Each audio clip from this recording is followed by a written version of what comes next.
ষষ্ঠ আড্ডা বৈঠক, সিক্সথ। আমাদের এই সেন্টারটা যারা জানেন না তাদের জন্য বলছি, জানুয়ারি 2023 থেকে কার্যকরী হয়েছে। আর এটা আমাদের 7 মাস বয়স হলো। তো এটা আমাদের ষষ্ঠ আড্ডা বৈঠক। এছাড়াও দুটো শর্ট কোর্স 2 দিনের হয়ে গেছে। আজকের বিষয়টার আমার কোনো কৃতিত্ব নেই বিষয়টা ভাবার জন্য বা বিষয়টাকে উপস্থাপনার জন্য। সমস্ত কৃতিত্ব আমি অধ্যাপক অরুণ লাহিড়ী মজুমদারকে দেব, কারণ তিনি এটা আমাকে বলেছিলেন যে এই ব্যাপারে ভাবা যায় কিনা, এবং তার সঙ্গে মনীষ চক্রবর্তী আমাদের SNU যে আর্কিটেকচারের স্কুল অফ আর্কিটেকচার প্রিন্সিপাল, তিনি তখন এটা শুনে খুব উৎসাহিত বোধ করেছিলেন। আমার এইটুকুই করার, যেটা মানে সৈনিকরা করে থাকে, যে আপনাদের সবাইকে একসঙ্গে জোগাড় করা, প্রত্যেকের টেলিফোন নাম্বার, ইমেল নিয়ে একটা চিঠি লেখা, একটা ফোন করা, একটা হোয়াটসঅ্যাপ করা, এটাই মোটামুটিভাবে আমার কাজ। তো আমি এই জন্য এই ব্যাপারে একেবারেই বলবো না, শুধু একটা দুটো মানে বাক্য খরচ করব। আমি যখন PhD করতাম বিদেশে, তখন একটা প্রসঙ্গক্রমে ভারতবর্ষের পশ্চাৎ পরদর্শনতা অর্থাৎ অনগ্রসরতা নিয়ে বিশাল আলোচনা হতো এখানে। তো সেইখানে, এবং ওরা হচ্ছে মন্দিরের দেশ, খালি পুজো করে, আর্চা করে, আর কুসংস্কার ইত্যাদি থাকে। তো একদিন আমি একটু রেগে গিয়ে বলেছিলাম যে মন্দির যে কুসংস্কারের জায়গা জানলেন কী করে? মন্দির তো স্থাপত্যের একটা নিদর্শন, এবং কতটা সেই দেশটা উন্নত হয়েছে প্রযুক্তিগতভাবে সেটা তো স্থাপত্য দেখলে সবচেয়ে বেশি বোঝা যায়।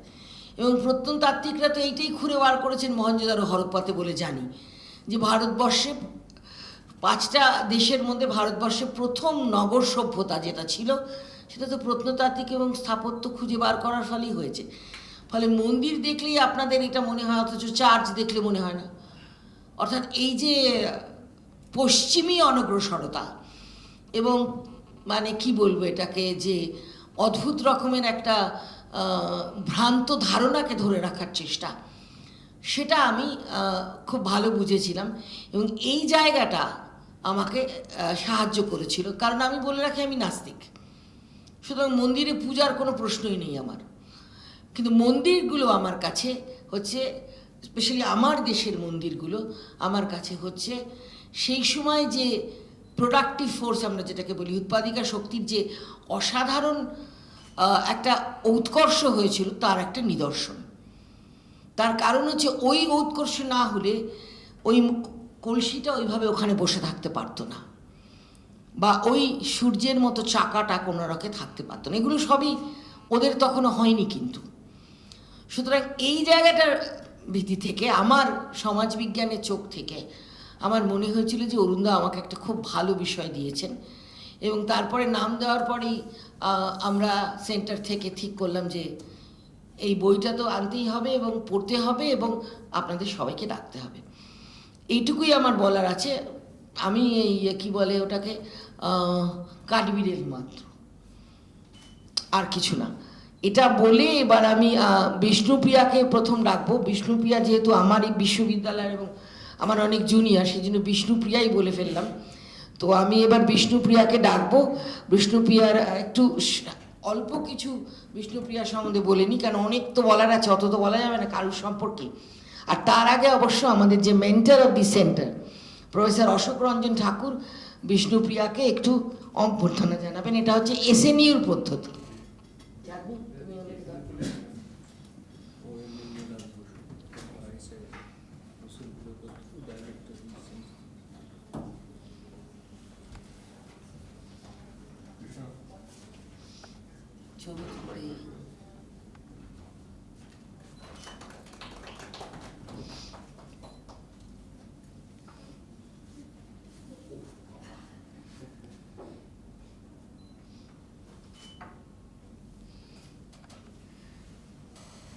বিষ্ণুপ্রিয়ার শর্ট সিরিজটা যেহেতু ইংরেজিতে, সেই জন্য আমি বঙ্গানুবাদে যাচ্ছি না, কিন্তু আজকে বাংলা বলবো এটাই ঠিক ছিল, কিন্তু আমি একটু মানে অন্যদিকে যাচ্ছি আর কি। অর্থাৎ ইংরেজিতেই বিষ্ণুপ্রিয়ার সিরিজটা পড়ছি। আপনি উঠলেন কেন প্রফেসর? ছবি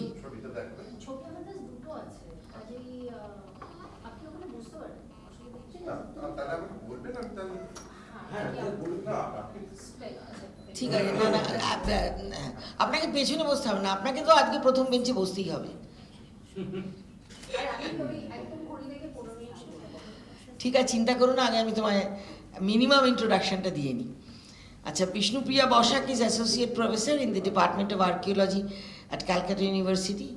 She has been a recipient of many grants and awards, chiefly a postdoctoral visiting fellowship in the United Kingdom, awarded by the Nehru Trust for Indian Collections at the Victoria and Albert Museum 2001.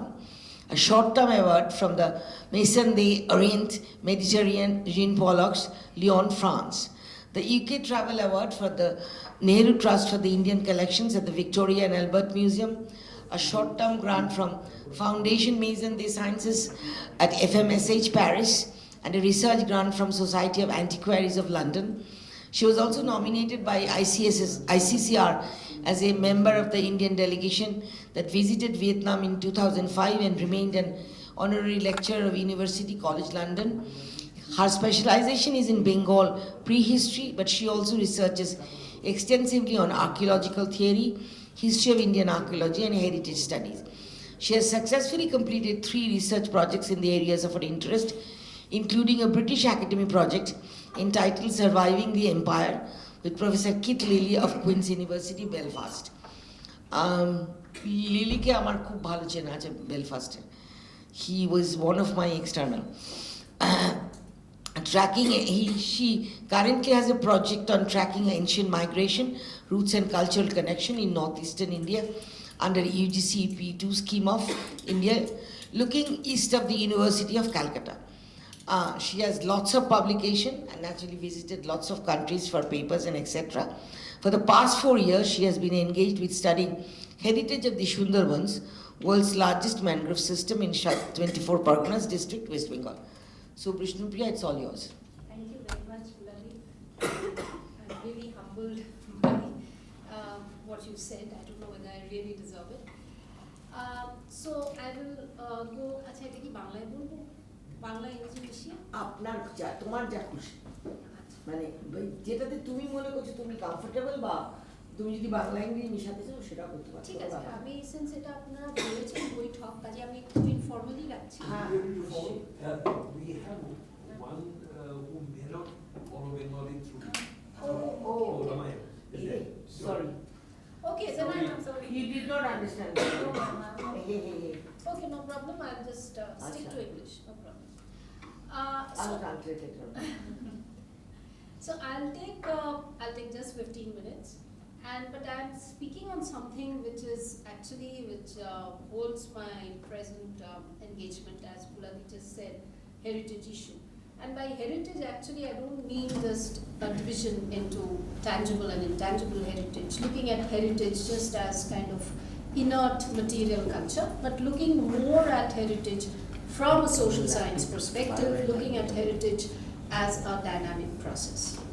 So I was... কেন এটা কাজ করছে না? এটা on নেই, on করো, ওটাকে on করো, ওটাকে না আমি অন করে দিচ্ছি। ওটাকে অন করো, ওটা দিয়ে কি হবে? এটাকে রাখতে হবে। So I was very happy to read the concept note which Professor Bhadra sent me, because I felt that today's ADDA BAITHAK centers on intersectionality. So I'm taking a social science approach in seeing how the built environment is actually central to human activity. And it is actually the stage where social activity takes place. So even Karukriti or ornamentation assumes a different meaning within that approach. So built spaces do not just mean a structure, a beautiful structure, ornamentation, which is kind of suffixed in time. But I think of late, particularly over the last decade, within the post-colonial approach, within the post-colonialism, within the movement towards decolonization, this is one aspect which is developed very strongly, which is how social space can be seen in architectural studies. Okay, so architecture and built environment actually hold a central place in post-colonial archaeology, and unfortunately, the impact, although we do see a few works, particularly I can mention one work which came out in 2021 from Springer Brief. However, this kind of intersectionality the impact has not been felt very strongly, particularly in our, in our country. We still have that idea, that notion of built heritage as, a kind of built monument which is sort of highlights a particular architectural style, etc.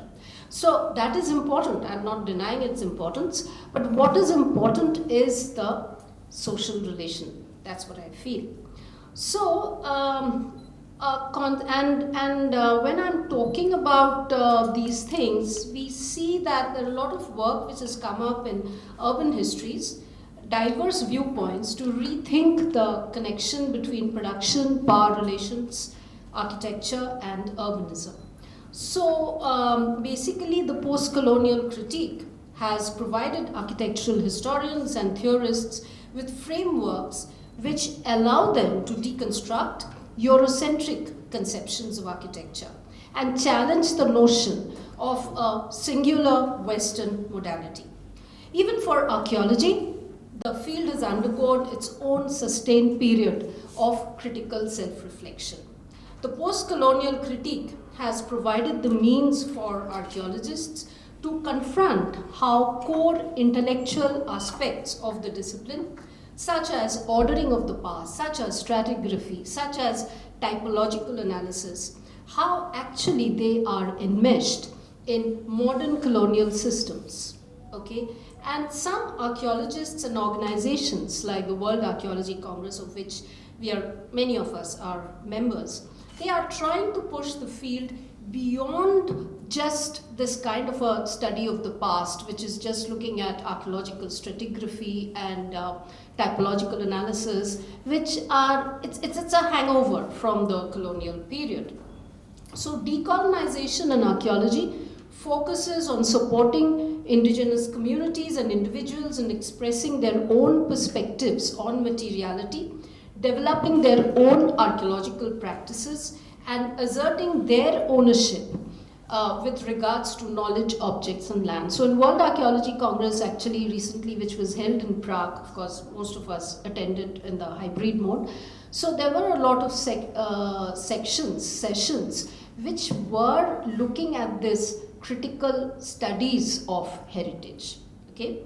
Now, I will just jump a few things and just inform or just share with you that what are the challenges in interpretation if we are looking at methodology. Okay. Now, one challenge lies in the primary methodology used to document and interpret built monuments, built spaces of the past, namely drawing and typologies. The focus on ground plans comes at the expense of equally important aspects for understanding not only the nature of the building structure, but also the experiential, that is, how people interact with space. So a lot of studies, particularly this book that I'm mentioning, which came out in 2021, Springer Brief, there this focus has been given by built monument specialists, where they have tried to investigate how or develop a methodology of how one can enhance the importance of social space. Another way in which the application of post-colonialism to the study of the past built monuments is complicated is the place of these structures and spaces in the present. The decision to give primacy to certain material pasts. Which material past is important? Pasts are multiple and they are lived in the present. So the decision to give primacy to certain material pasts can be ideologically or economically motivated. And there is often an inherent contradiction between conservation of historical spaces and urban development. I'm not going so much into the details of that. Historical buildings and places have complex meanings in modern social imaginaries, a complexity which can be lost in broad applications of the label of heritage. Heritage actually is a very Western concept, and there have been efforts at trying to deconstruct this Western notion of heritage, the way it has been defined in UNESCO. And heritage, the critical heritage studies, that movement is looking more at heritage, the meaning considering the meaning of heritage to be fluid and constituted through complex processes. Now, so how does one go about doing it? Recovering the perspectives of groups traditionally excluded from historical and archaeological narratives of architecture, people who might be termed as subaltern in post-colonial terminology, then looking more critically at the use and abuse of the past in the present, exploring the intersection of power, building, and identity.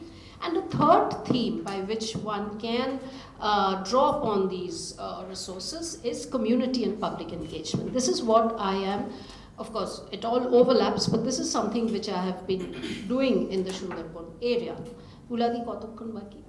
Don't worry. At least 10 minutes. 10 minutes, okay.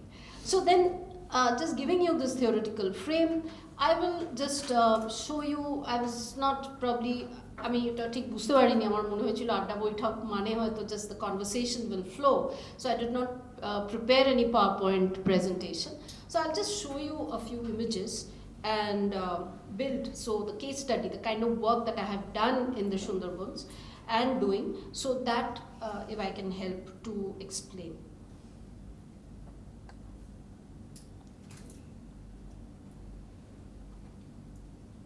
Okay, so this is a built monument all of you must be familiar with. This is the Jotat Deul, particularly Professor Boshu apnara nishoy janben dekheuchen.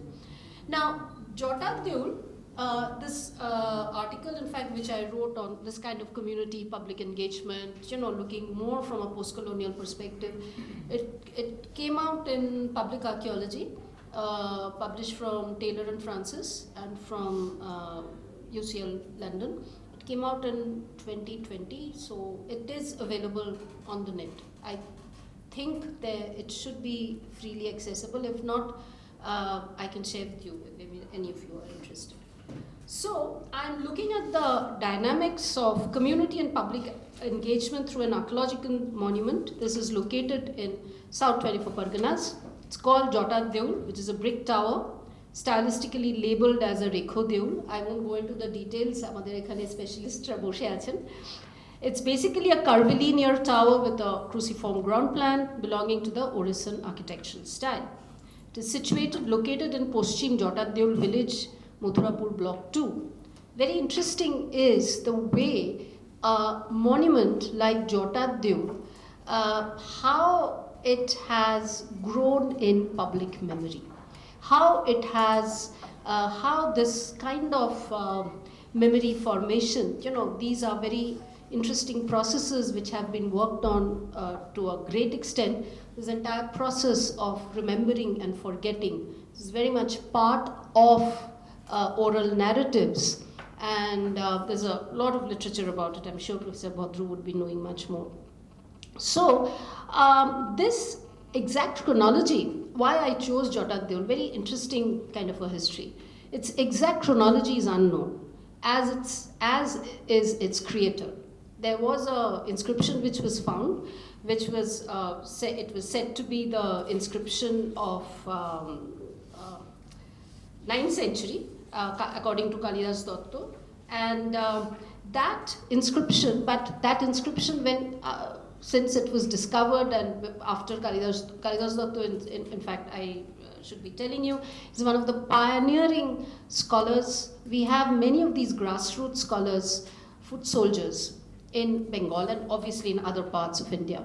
And the way that they have tried to, particularly Kalidas Datta, trying to give a sort of cultural identity to Sundarban.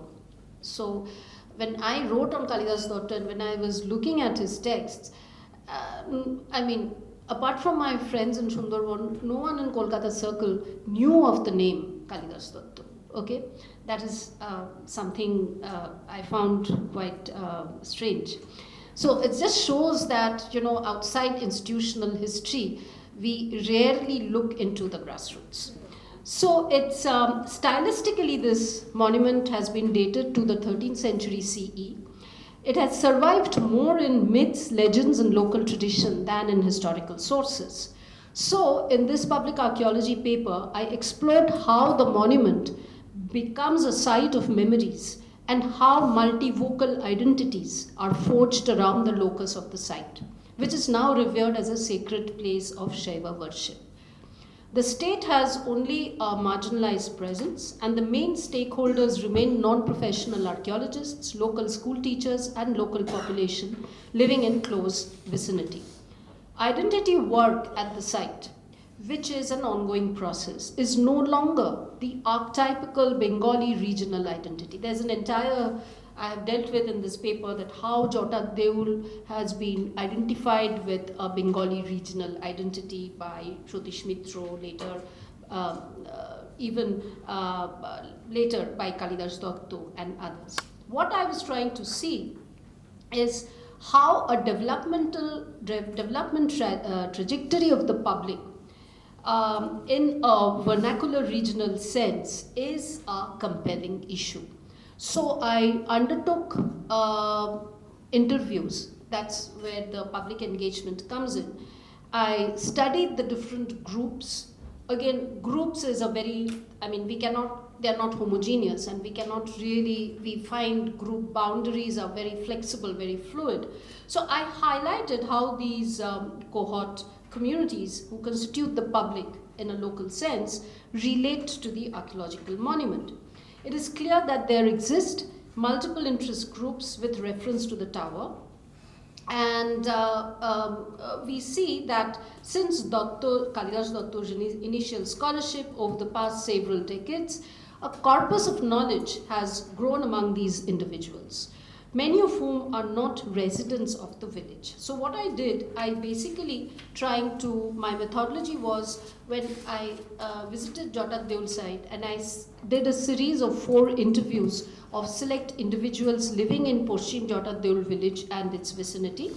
And I also interviewed the local foot soldiers, the local historians, antiquarians, and coming from different professions, and what were their kind of narratives. Okay, so it is using oral tradition or oral narrative as a tool, orality as a tool. I was trying to understand how memories, how Jota Deul is, constantly, how this dynamics of heritage making can be very much located in the present. There is no doubt that it's a 13th century, architecturally 13th century built monument. But how are the local communities relating to the space? Okay, that I found was very interesting, and also how this space by itself, how that was, the importance of the space was enhanced, not only because of its location here and as a kind of archaeological monument, but like there is a Shivratri Mela which happens there's a horse race which takes place every year, and then a local NGO was also conducting, I think they have kind of given up the efforts, was conducting a local workshop trying to educate the people about the environment, etc. So what emerges from the discussion is, firstly, there is a different notion of public in the rural hinterland of Deltic Bengal.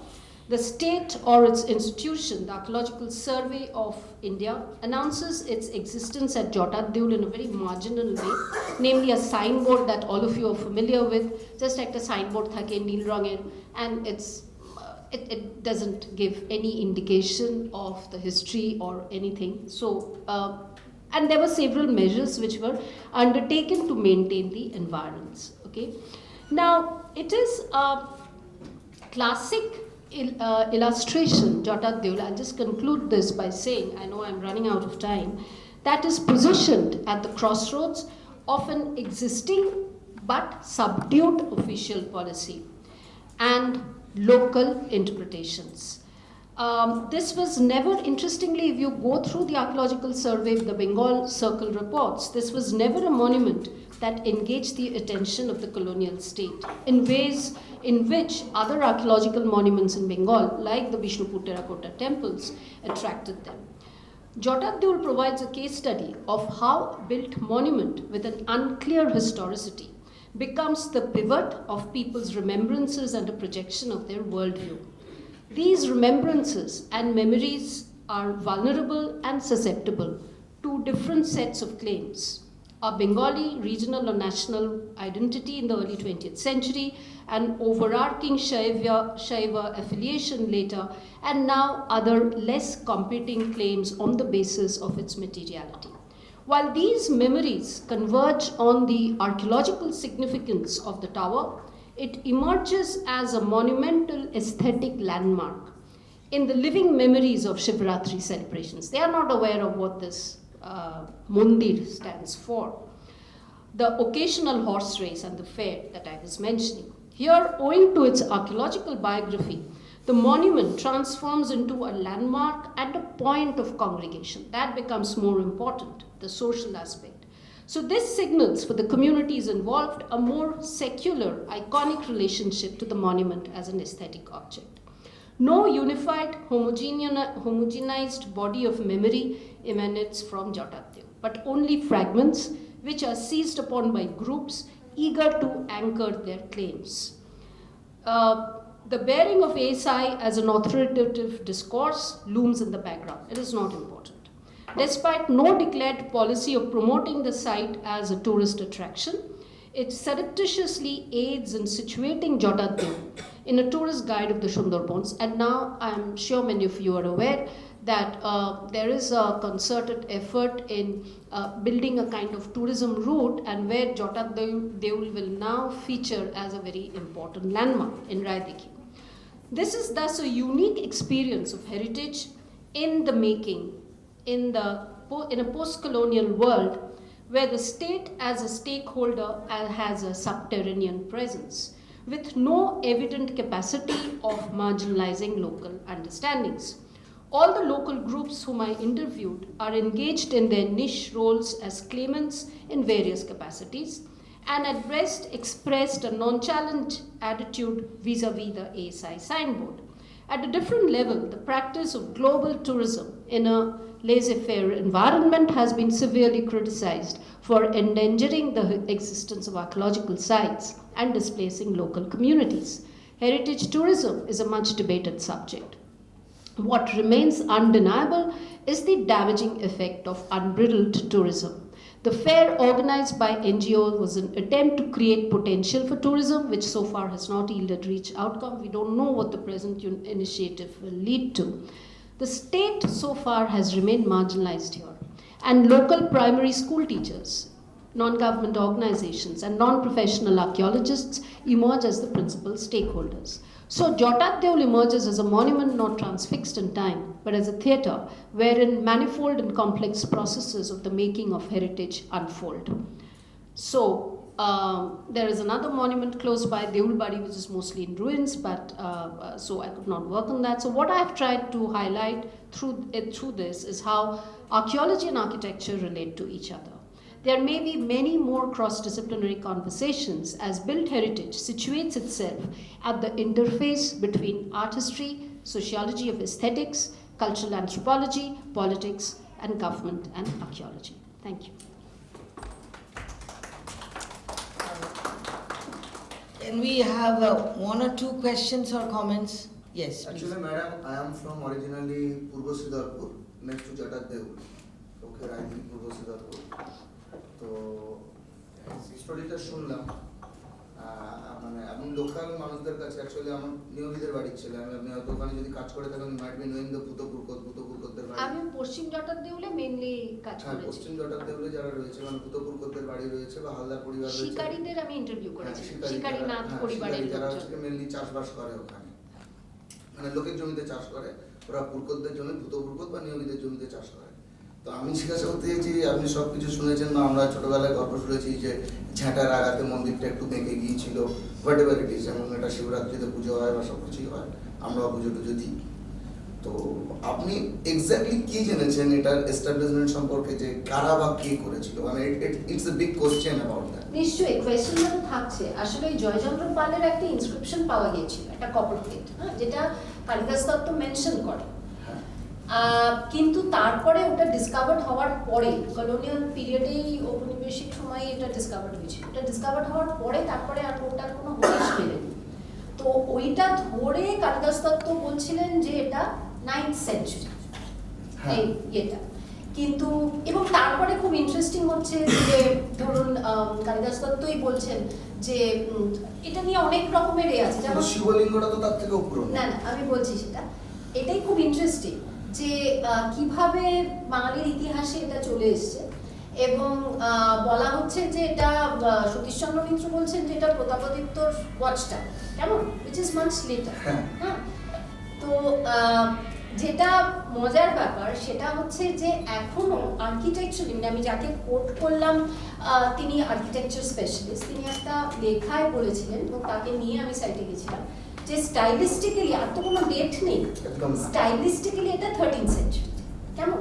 কিন্তু যেটা interesting হচ্ছে এই যে শিবলিঙ্গ অনেক জায়গাতেই, আপনি ওইখান থেকে আছেন আপনি জানেন, অনেক জায়গাতেই এই শৈব ওয়ার্শিপটা হয়।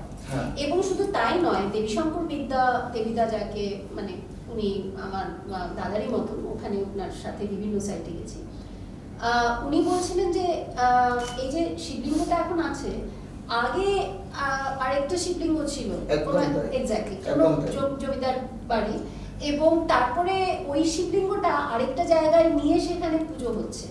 হ্যাঁ, কাজে এই যে একটা ট্রান্সফারেন্স অফ মেমোরিজ, কেমন, এইটা তো একটা ইনস্ট্যান্স দেখলাম। আপনি ওই অঞ্চলে আপনি জানেন যে এরকম আরো প্রচুর আছে। কাজে আপনি যদি আমায় জিজ্ঞেস করেন, ওই যে বললাম আর্কিটেকচারের যে স্পেশালিস্ট, সে বলছে এটা 13th সেঞ্চুরি। কিন্তু আমাদের কাছে ইম্পর্টেন্ট হচ্ছে যে জটা দেউলের যে ঘিরে যে একটা মানে কালচারাল মেমোরির যে একটা ডাইনামিক্স আমরা দেখছি কন্টিনিউয়াসলি গ্রো করছে বা আছে, সেইটা এরকম সুন্দরবন কেন, সব জায়গাতেই এরকম আছে। তো আমার হাইলাইটটা হচ্ছে যে looking more into this processes. বোঝাতে পারলাম কিছু? সবাইকে বলবো জটা দেউল ঘুরে আসার জন্য, ইটস খুব আনন্দ, সুন্দরভাবে রেখেছে। একটা খুব সুন্দর জায়গা, হয়তো দেখতে খুবই ছোট, না না, কিন্তু ওটা এসআইকে এটা ক্রেডিটস দেওয়া যেতে পারে যে মেইনটেইন করেছে খুব সুন্দর। আর নদীটাকে মণি নদী চড়া পড়ে গেছে, নদী বলা হয়, চড়া পড়ে গিয়েছে, অনেকগুলো ব্রাঞ্চেস রয়েছে। আমি এটা বলছি, এটা জটার দেউল এবং কালিদাস দত্তর ওই ঘটনাটা জানি। জয়নারায়ণ মজির করে উনি তো শখের ছিলেন। শখের কি আমরা বলবো এদের, এরা যেভাবে কাজ করে গেছেন, এটা 900 কত উনি বলছেন, কিন্তু ওই সময় নয়। ডায়মন্ড হারবার থেকে ওটা রহস্যজনকভাবে একটা হারিয়ে যায়। আমি বলছি অন্য কথা, দীনেশচন্দ্র সেনকে কি একজন হিস্টোরিয়ান হিসেবে মান্যতা দেওয়া? দেখুন এইখানে, হ্যাঁ, এটা খুব ইন্টারেস্টিং প্রশ্ন। বৃহৎবঙ্গ এখন ব্যাপার হচ্ছে কি, এই যে দীনেশ সেন যেটা যেভাবে, ধরুন দীনেশ সেন যে পার্সপেক্টিভ নিচ্ছেন বাংলার ইতিহাস, এবং নিহারঞ্জন রায় যেটা নিচ্ছেন, আপনারা জানেন দুটো একদম কমপ্লিটলি। আমরা নিহারঞ্জন রায়কে ঐতিহাসিক বলছি, দীনেশ সেন জনশ্রুতির উপরে আরো বেশি, মিথস ব্যালাডস এগুলোর উপরে অনেক বেশি উনি জোর দিয়েছেন। এবং বর্তমানে আপনারা সবাই জানেন যে ওইভাবে ইতিহাস, হিস্ট্রি, দ্যাট হ্যাজ বিন ডিকনস্ট্রাক্টেড, ইতিহাসের মেথডোলজি হ্যাজ বিন কোয়েশ্চেনড, কেমন, অনেকগুলো। হ্যাঁ, উনি বলছেন যে এগুলো বুদ্ধিস্ট, যেগুলো পরে এই জটাধারী শিব থেকে জটা, বুদ্ধিস্টরা অ্যাবলিস্ট হয়ে যাওয়ার পরে হিন্দুরা এটাকে আবার এরকম ভাবে তার উপরে করেছে। এখন তো দীনেশচন্দ্র সেন এটা বলছেন, বৃহৎবঙ্গে বলছেন। এইগুলো না আরও আছে, এই বুদ্ধিস্ট ব্যাপারটা ওই নাথ কমিউনিটি যাদের আমি ওই ওদের অ্যাকচুয়ালি ওই ফিলিপ নাথ বলে একজন ছিলেন যিনি নাকি তারই বংশধরকে আমি করি, তাদের আবার একটা এপিথেট এসে গিয়েছিল শিকারি।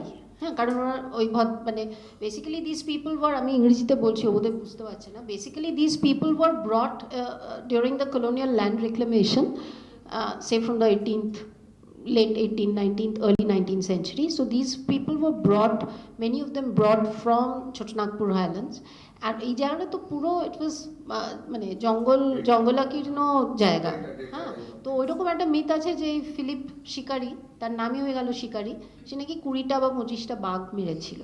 ওকে, সো এই নাথদের সাথে আমি একটু ডাইগ্রেস করলাম, নাথদের সাথে অ্যাসোসিয়েট করা হয় ওখানেই লোকাল অ্যান্টিকোয়ারিয়ান্স, যারা অ্যান্টিকোয়ারিয়ান স্কলার্স, তারা আবার নাথদের বলছেন যে তাদের সাথে ওই মানে তারা বুদ্ধিস্ট নয়, কিন্তু তাদের পূর্বপুরুষদের হয়তো ওখানে কিছু বুদ্ধিস্ট অ্যাফিলিয়েশনস, আর অ্যাকচুয়ালি বুদ্ধিস্ট আপনার কিন্তু প্রচুর স্ট্রাকচার্স আছে ওখানে, উইচ আর বেরিড, মূর্তি পাওয়া যাচ্ছে এইসব। কিন্তু সেটাই বলছি, সেটাই ইন্টারেস্টিং হচ্ছে, এইটা কিন্তু আর্কিটেকচারালি ইটস রেখো দেউল। কেমন, এটা আরও ভালো বলতে পারবেন। হ্যাঁ, তার সাথে আর কিছু মানে আর্কিটেকচারালি যদি আপনি বিল্ট এনভায়রনমেন্টটা আমরা কীভাবে ডিফাইন করব, সেটা দিস ইজ আ রেখো দেউল আর্কিটেকচারালি, সেইটা সম্পর্কে কোনো ইয়ে নেই। কিন্তু ইন্টারেস্টিং হচ্ছে যে ওই কয়েকজন বলছেন যে হ্যাঁ কিছু বুদ্ধিস্ট অ্যাফিলিয়েশনস থাকতে পারে, তান্ত্রিক ওই নাথ কমিউনিটিদের সূত্রে সেগুলো থাকতে পারে। সো এই যে মিনিংসগুলো অ্যাসক্রাইব করা হচ্ছে জিনিসটায়, সেইটা আমার মনে হয় আরো ইন্টারেস্টিং। কিন্তু এই আর্কিটেকচারের থেকে কি সেগুলোকে কোনোভাবে ডিরাইভ করা যায়? না, রেখো দেউল বলছে উড়িষ্যার, মানে আমার আর আপনাদের এইদিকে আমি যাবো না, আমি শিওর ওরা আরো ভালো করতে পারেন। রেখো দেউল তো যে ওই উড়িষ্যার আর্কিটেকচারাল স্টাইল, ওটা একটা পার্টিকুলার গ্রাউন্ড প্ল্যান আছে, ওই টাইপোলজি, তো সেইখানে আপনার এই যে রেখো দেউল হচ্ছে সেইগুলোর সাথে মানে ওইখানের কোনো বুদ্ধিস্ট অ্যাফিলিয়েশন সোফার তো আমি আর্টিস্ট্রিতে কিছু দেখিনি।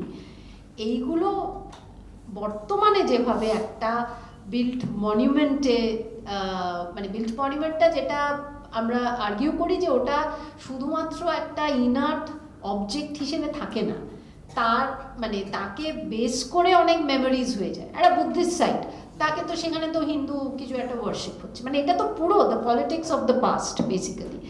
কাজেই সেই ব্যাপারগুলো চলতে থাকে। তবে আমি actually more interested in politics of the present. কাজেই এই তো politics of the present, A past is embedded in the present actually. মানে আমি বলছি যে এইগুলো থেকে আপনি কি ধরুন নাথ কমিউনিটি, এটা স্প্লিন্টার গ্রুপ অফ বুদ্ধিজম, ঠিক আছে, মেনোনাথ, গোরক্ষনাথ এটসেট্রা, তাদের অন্যান্য যে শ্রাইনগুলো, আমি তো আমার ল্যাঙ্গুয়েজে বলছি, আপনাদের হয়তো অন্যান্য না বলুন বলছি যে এই শ্রাইনগুলোকে মিলিয়ে কি দেখা যায় যে এগুলো মানে সিমিলার ক্লাস? না ওইভাবে নয়। আমি এটা আপনাকে আরেকটা এক্সাম্পল দিচ্ছি। ধরুন বগুড়ায় যে রেখো দেউলটা, যার কথা, সেখানে যেমন জৈনদের একটা কমিউনিটি ছিল, হ্যাঁ, কারণ ওই জায়গা একই স্ট্রাকচার।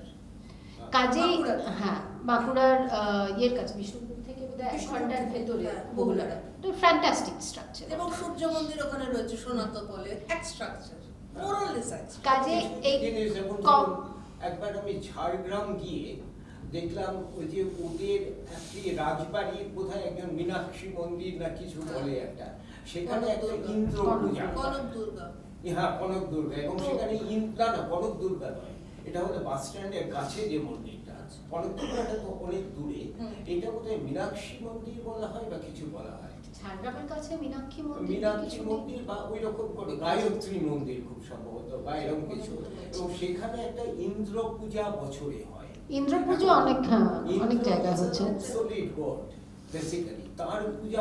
সেইগুলোই তো ইন্টারেস্টিং, যে যেখানে হয়তো যেটা আপনি ইন্দ্রর সাথে আপনি করছেন না, কিন্তু সেখানে ইন্দ্র পুজোর ট্রেডিশনটা কিভাবে হয়েছে। কাজে উই আর নট, যেটা প্রফেসর ভদ্র বলছিলেন যে নট জাস্ট রিচুয়াল, কিন্তু এই যে পুরো সোশ্যাল স্পেসটা কিভাবে ডেভেলপ করছে সেইটা ইয়ে। একটা কথা আচ্ছা মল্লিকা তুমি বলো Fascinating পুরো ব্যাপারটা. As a person of modern history, I'm very interested to know about the technologies of power that may have emerged in the past and what do we see of that now? Can we আমরা যদি ডোরিং মাসির ওই technologies of power, cartographies of power, the idea of emplacement in a post-colonial world দেখি, so this is a very interesting example of how we are trying to also indigenize the way in which we conceptualize art and architectural history. তো আপনার মতে আপনার রিসার্চে আপনি কতটা দেখেছেন সেটা এখন আমি অ্যাকচুয়ালি আমি যোগ করে দিই connected the one you presented and the one you started with about situating it within the decolonization and post-colonial studies. Are you suggesting or rather indicating that all these things have not been done in a proper manner and a new historiography is in the emergence in whatever form? yes, Connected with Mollika's question. absolutely you've just she has anticipated my answer. Actually জানেন এই জায়গাটাই তো নাথদের original আস্তানা। মীননাথ ছিলেন দক্ষিণবঙ্গেরই লোক। এইটা নিয়ে কিন্তু এইগুলো না, এই যে আপনি যেটা বললেন সেটা একটা পার্সপেক্টিভ। এই যে অরিজিন ব্যাপারটাই আমরা এখন কোয়েশ্চেন করছি, কেমন? কারণ সেইভাবে অরিজিন কি আর দেখা যায়? কিন্তু এই যে ডিফারেন্ট মুশকিল হলো অরিজিনে যদি গ্যাপ রাখেন তাহলে ওই গ্যাপটা ফিল করার জন্য লোক আছে, তা সেইটাই আমার ভয়। আচ্ছা, আমরা এবার আরো 3 জন স্পিকার আছে তো, তাহলে আমরা একটু এগিয়ে যাই, তারপরে আবার না প্রশ্ন করব। আচ্ছা, for her I have to translate. Our next speaker is Professor Srila Basu from Vishwabharati, Department of Bengali. She finished her PhD, Masters and PhD at Jadavpur, and in her first life she actually taught at Katua College, where I guess if you read her book you will know that how traveling from there onwards actually inspired her, and she actually works on medieval Bengal's architectural, I would not say architectural, or should I say architectural sites in terms of ornamentation, the specialty of it. And she also is part of Tagore Research Institute, writes in terms of these things huge, and Bengal's terracotta mondirs are her specialty, and its ornamentation. Actually, I did not even think of ornamentation until I read Srila Bosu's book. I mean, this way. I mean, ornamentation is all right. We all took ornamentation as, part of how we beautify things. But it's more than that. It's absolutely more than that. If you read her book and Obro Bosu's book, you will see that it's a very different story altogether. Now, may I ask our mentor to felicitate Professor Srila Basu, and then we can hear from her. What is your mother tongue? Malayalam. Now you teach us Malayalam. That I will.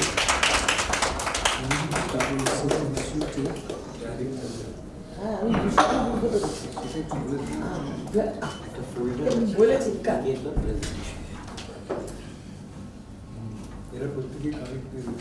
Basu, আপনি বাংলায় বলতে চাইলে বলতে পারেন, কারণ আমি আপনাকে বলেছিলাম যে আপনি বলতে পারেন। ঠিক আছে, আমি মিলেমিশেই বলবো। আচ্ছা, ঠিক আছে, মানে ইংলিশ বা যা বলেন আর কি। This is crisis on India. It is fine, ma'am. It is fine. We have been, since we from center, we actually preach diversity, so we have a responsibility.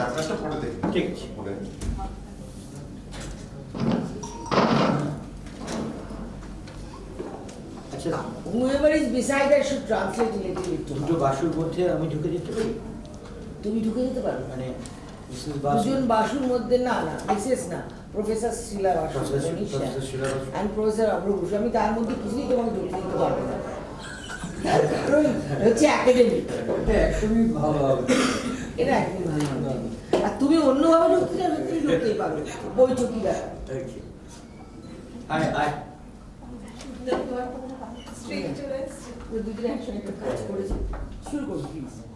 নমস্কার। আমি বুলাদি এবং অরুণদাকে বিশেষ করে আমাদের কৃতজ্ঞতা জানাই এবং সিস্টার নিবেদিতা ইউনিভার্সিটিকে আমাদের আসতে বলার জন্যে ধন্যবাদ। আমি বেশি সময় নেব না ইন্ট্রোডাকশনে। যেহেতু এই সেন্টারটা সোশিওলজির সঙ্গে যুক্ত, টেরাকোটা মন্দির নিয়ে বলতে গেলে অনেক কথা বলতে হয়। কম সময়ে আমি আমাদের সোসাইটি, সেটা আমাদের মন্দিরে কীভাবে রিফ্লেক্টেড হয়েছে, how our social sins is reflected in our terracotta temples, I will discuss that in my presentation. প্রথমে বিষ্ণুপ্রিয়াদি যে জায়গাটা বলছিলেন, খুব চমৎকার একটা প্রেজেন্টেশন, জটার দেউল, এবং সেই সময়কার আরও কিছু মন্দির, আর্লো মন্দির আমরা পেয়েছি বাংলায়, বহুলাড়া, সোনাতপল বা সাত দেউলিয়ার মন্দির, এবং তার একটু পরে পাড়া বা বান্দায় পুরুলিয়ার মন্দির ইত্যাদি। আর্লি টেম্পলস বাদ দিলে আমি খুব দ্রুত বিষয়ে চলে আসছি। আমরা দেখছি যে 16th সেঞ্চুরি থেকে আমরা বাংলার মন্দিরে ন্যারেটিভ পেতে শুরু করছি। জটার দেউল বা অন্যান্য যে মন্দিরে, সেখানে আমরা কিছু ফ্লোরাল মোটিভ, জিওমেট্রিক প্যাটার্ন পাচ্ছি। বহুলাড়াতে হিউম্যান ফিগার পাচ্ছি। কিন্তু তারপর আমরা দেখছি যে 1550s অনওয়ার্ডস, 1550s বর্ধমানের বৈদ্যপুরের মন্দিরে আমরা একটা ন্যারেটিভ পাচ্ছি। ন্যারেটিভটা কি না, রামায়ণের গল্প, রাম রাবণের যুদ্ধ হচ্ছে।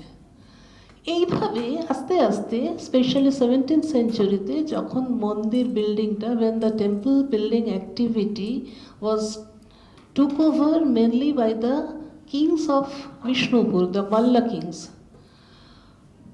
So the main area of temple building activities was concentrated on 17th, 18th and 19th century. তো সপ্তদশ শতক থেকে বিষ্ণুপুরে যখন আমরা মন্দির তৈরি দেখছি, তখন থেকেই দেখছি যে দুটো জিনিস মন্দিরের অর্নামেন্টেশন, বুলাদি was talking about the ornamentation of the temples, দুটো জিনিস খুব ইম্পর্টেন্ট। একটা হচ্ছে পুরাণের narrative, the narratives of Ramayana, narratives of Bhagavata, mainly Bhagavata, Mahabharata and other things. তো আজকে আমি এই পুরাণের ন্যারেটিভের জায়গাটায় ঢুকবই না। সেটা নিয়ে বলতে গেলে অনেক গল্প, যে গল্পগুলো আমাদের বহুদিন ধরে শুনে শুনে, মানে আমাদের মন্দির যারা তৈরি করছেন তারা সূত্রধর, তারা সেভাবে লেখাপড়া শেখেননি, কিন্তু তারা গল্পগুলো জানেন। মানে আমাদের প্রি কলোনিয়াল পিরিয়ডে কিন্তু আমরা যাদের নিরক্ষর তাদের আমরা অশিক্ষিত বলতে পারতাম না, কারণ গল্পগুলো সেগুলো আমরা কানে শুনছি, হয়তো কথকথায়, হয়তো কীর্তন গানের মধ্যে, হয়তো মেলাতে বিভিন্ন রামায়ণ মহাভারতের গান করা হচ্ছে। এইভাবে সাহিত্য, এইভাবে গল্পগুলো সাধারণ মানুষের কাছে পৌঁছে যাচ্ছে, এবং সেই গল্পগুলোই চলে যাচ্ছে শিল্পীদের কাছে। তারা সুতো ধরে জিনিসগুলো মাপ দিতেন বলে সূত্রধর, সেই সূত্রধর কমিউনিটি কাঠের কাজ করছে, পাথরের কাজ করছেন, পট আঁকছেন, এবং সূত্রধর কমিউনিটি মন্দির তৈরি করছেন। কাজে এই যে চারটে মিডিয়ামের কথা আমি বললাম, পাথর, কাঠ, মাটি এবং ছবি, চারটেতেই আমরা লক্ষ্য করব, এটা নিয়ে একটা আলাদা আলোচনা হতে পারে, যে একই মোটিভ ঘুরে ঘুরে আসছে, একই ন্যারেটিভ, একই গল্প। এটা গেল পুরাণের দিকটা।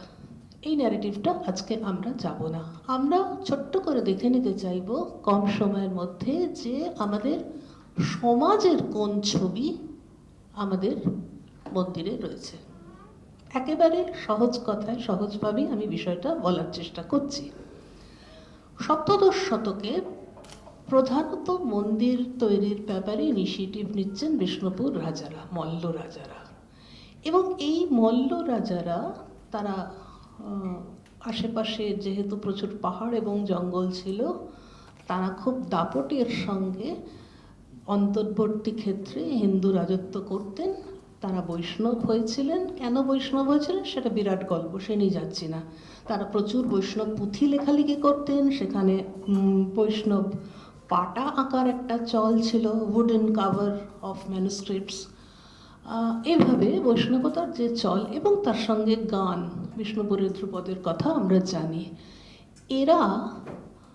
এদের মন্দিরে সাধারণভাবে একটা অ্যারিস্ট্রোক্র্যাট সমাজ থাকতো। আমার আজকে বলার মূল কথাটা হচ্ছে এই যে সপ্তদশের মন্দিরে অভিজাত সমাজ বা অ্যারিস্ট্রোক্র্যাট সমাজ আমরা পাচ্ছি ক্রমশ 18th সেঞ্চুরি থেকে।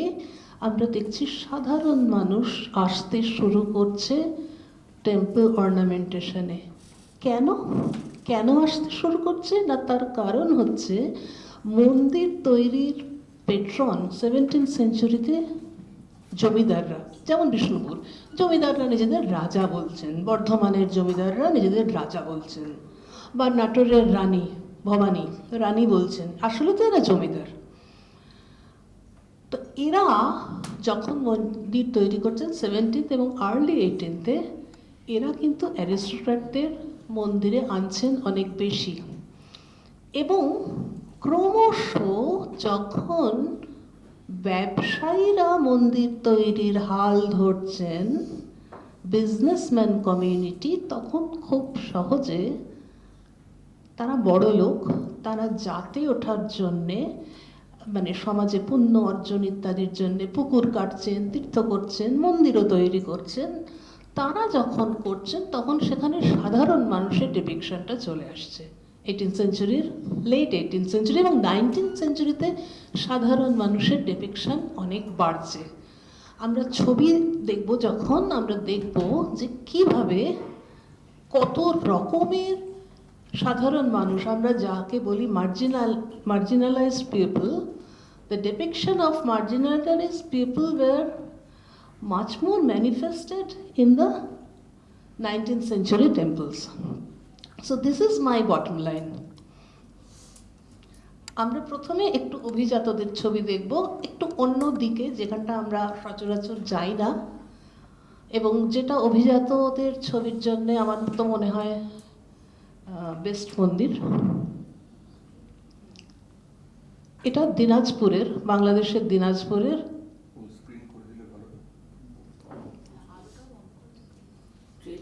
Slide show.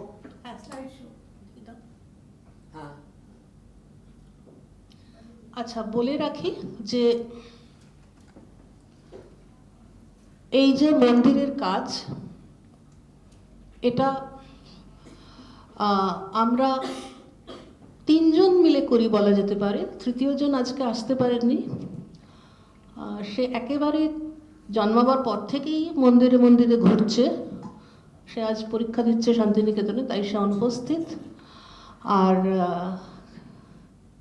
আমার পাশে যিনি রয়েছেন তিনি ছবি তোলার কাজ করেন, আর লেখালেখির কাজটা আমি করি কিছু, মানে আমি করি প্রধানত।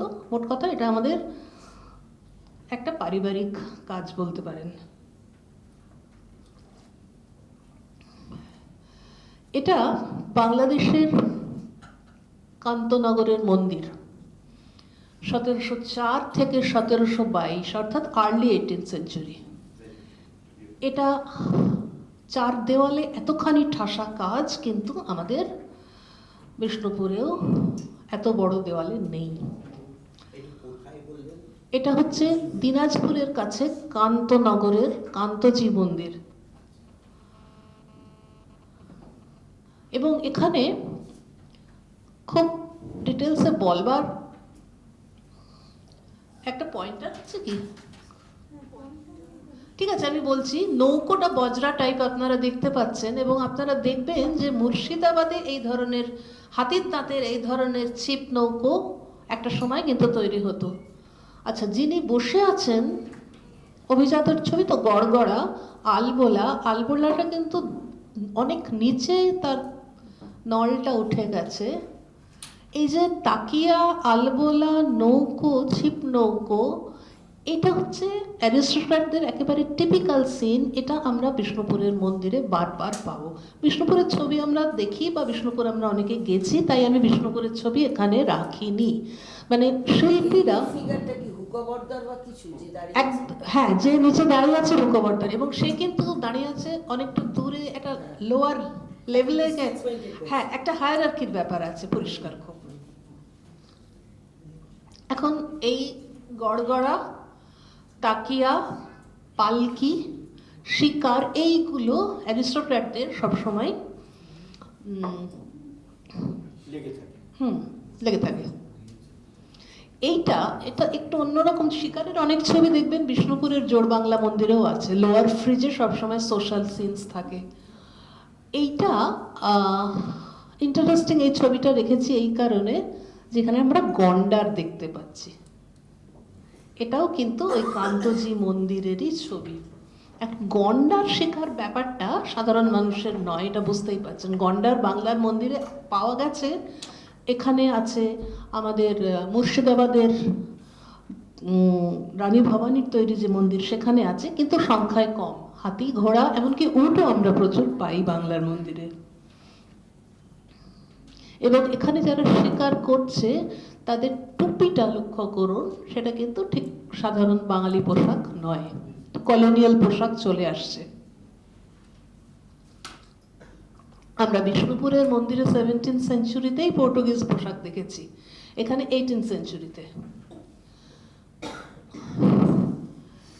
এটাও ওই একই মন্দির, গড়গড়া, পালকি। এই পালকির মোটিভ কিন্তু আমাদের কোম্পানি পেন্টিংয়ে এসছে। ধরা যাক আমরা যখন ছবি দেখি কোম্পানির ব্যালথাজার সলভিন্সের ছবি, সেখানে আছে।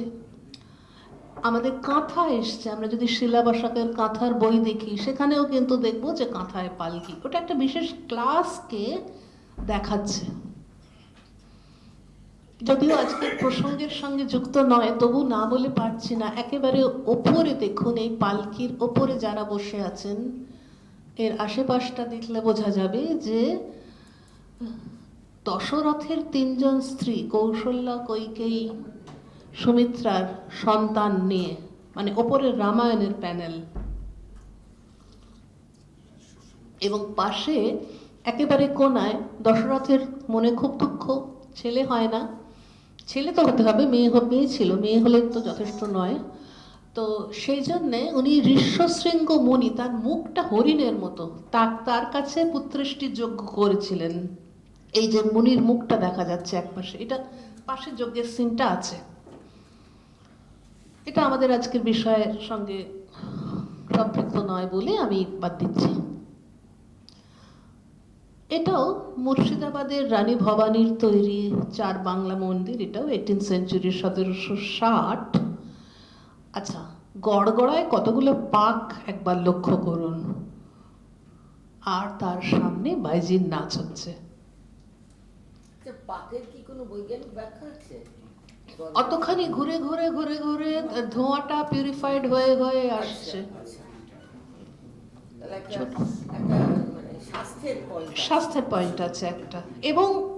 এবং একটা কথা বলে দিই, এইটা গড়গড়াটা ধূমপানের ক্ষেত্রে গড়গড়াটা কিন্তু একটা ক্লাসকে দেখাচ্ছে।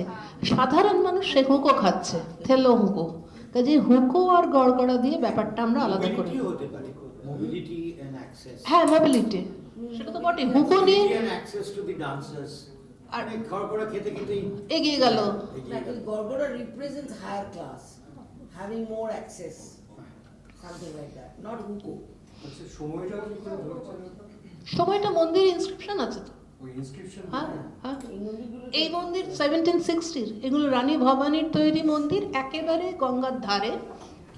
ওটা মানে নাটোরের জমি, নাটোরের রানীর গঙ্গাবাস, গঙ্গার ধারে রাজা রানীদের একটা থাকার জায়গা থাকতো, যেটাতে থাকলে তাদের পুণ্য টুণ্য হবে। তো দেশভাগ হয়েছে, নাটোরটা ওদিকে পড়েছে, গঙ্গাবাসটা আমাদের দিকে পড়েছে। সমস্ত মন্দিরই এরকম লেখা থাকে? অনেক মন্দিরেই আছে, অনেক মন্দিরেই ইনস্ক্রিপশন আছে, বিশেষ করে যেটা রাজা রানীদের তৈরি মন্দির তাতে তো আছে। বিষ্ণুপুরে আছে, বর্ধমান রাজাদের যেগুলো মন্দির কাল নাই সেখানে আছে, মুর্শিদাবাদে আছে। যেখানে নেই সেখানে কি করেন? সেখানে স্টাইল দেখে আমরা অনুমান করতে পারি। হ্যাঁ,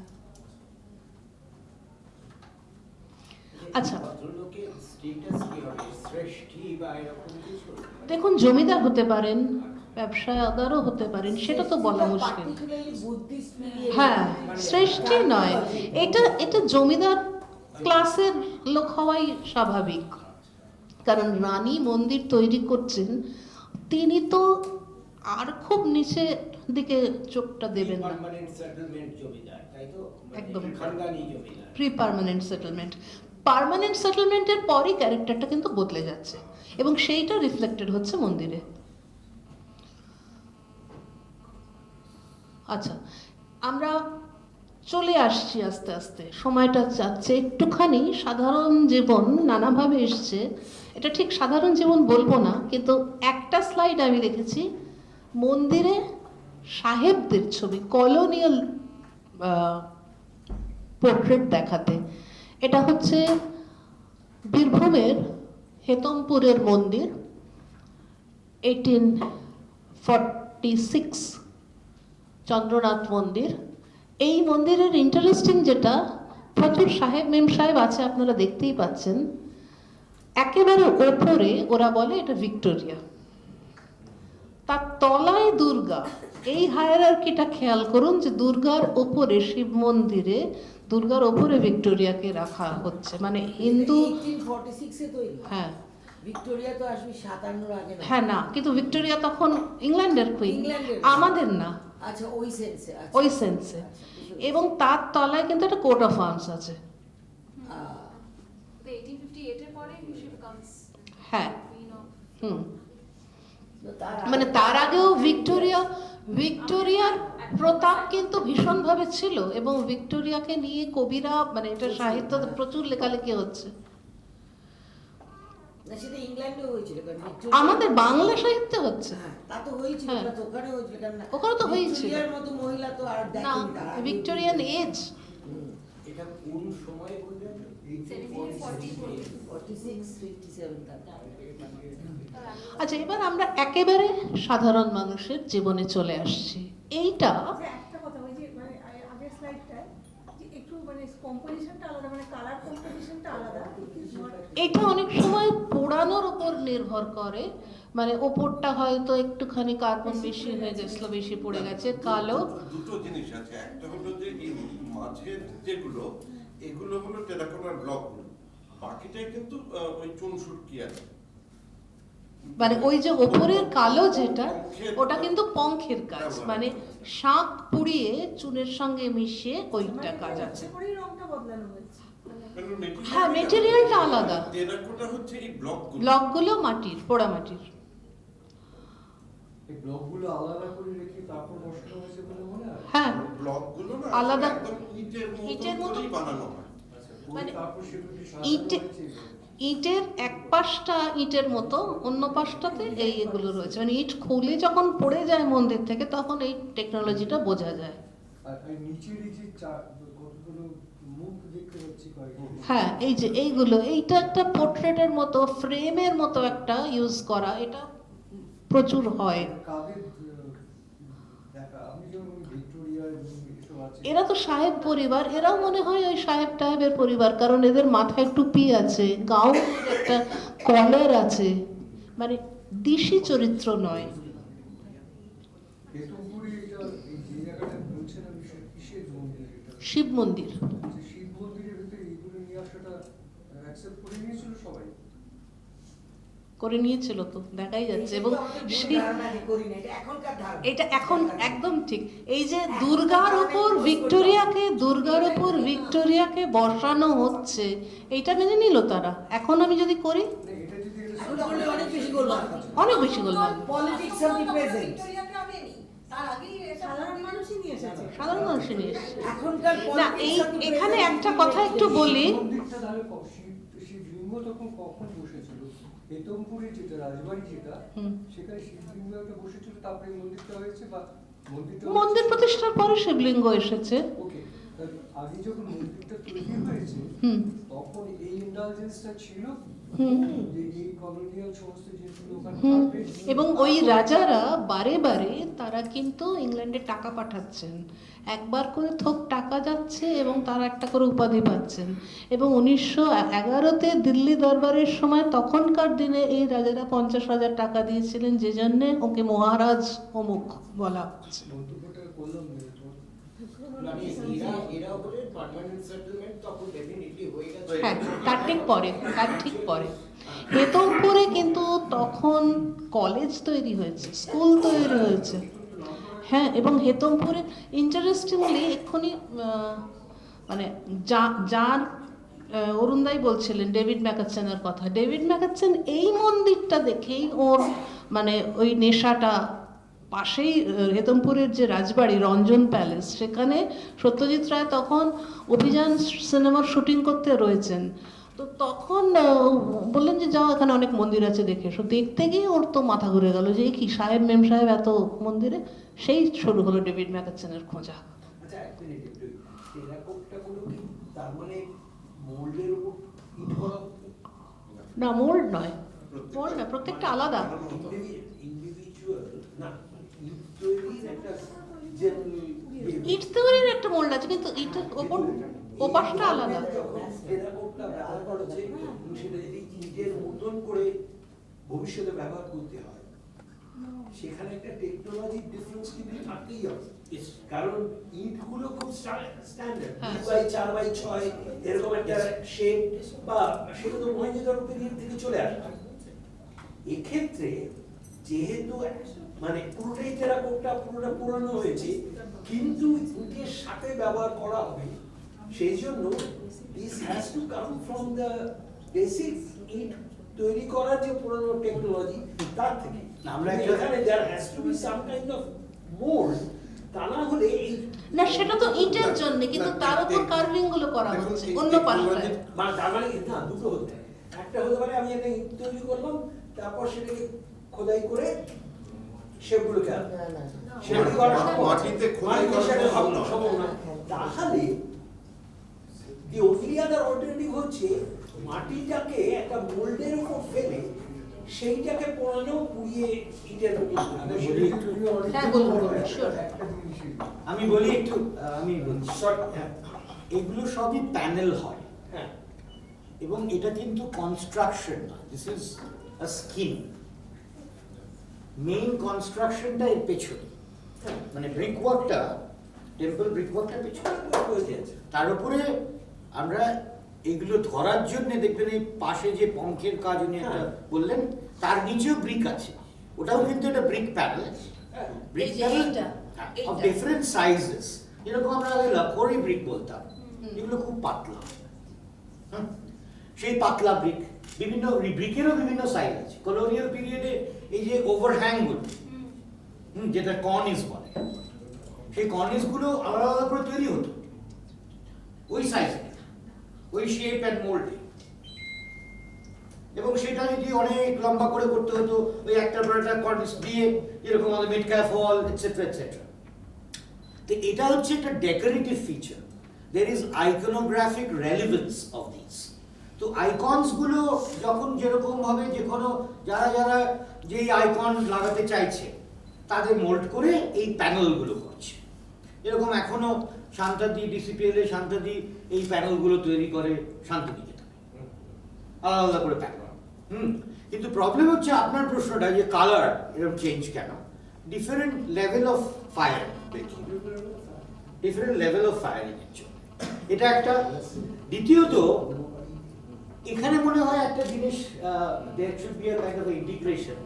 যখন আমরা একটা টেম্পল স্টাডি করছি, তখন there are a lot of, I think another layer of information can come from conservation done in the past. সেটা খুব important. Exactly, Conservation done in the past to a temple can provide another fantastic layer of information which can be juxtaposed with your art analysis of the building, which has got a social iconographic relevance, right?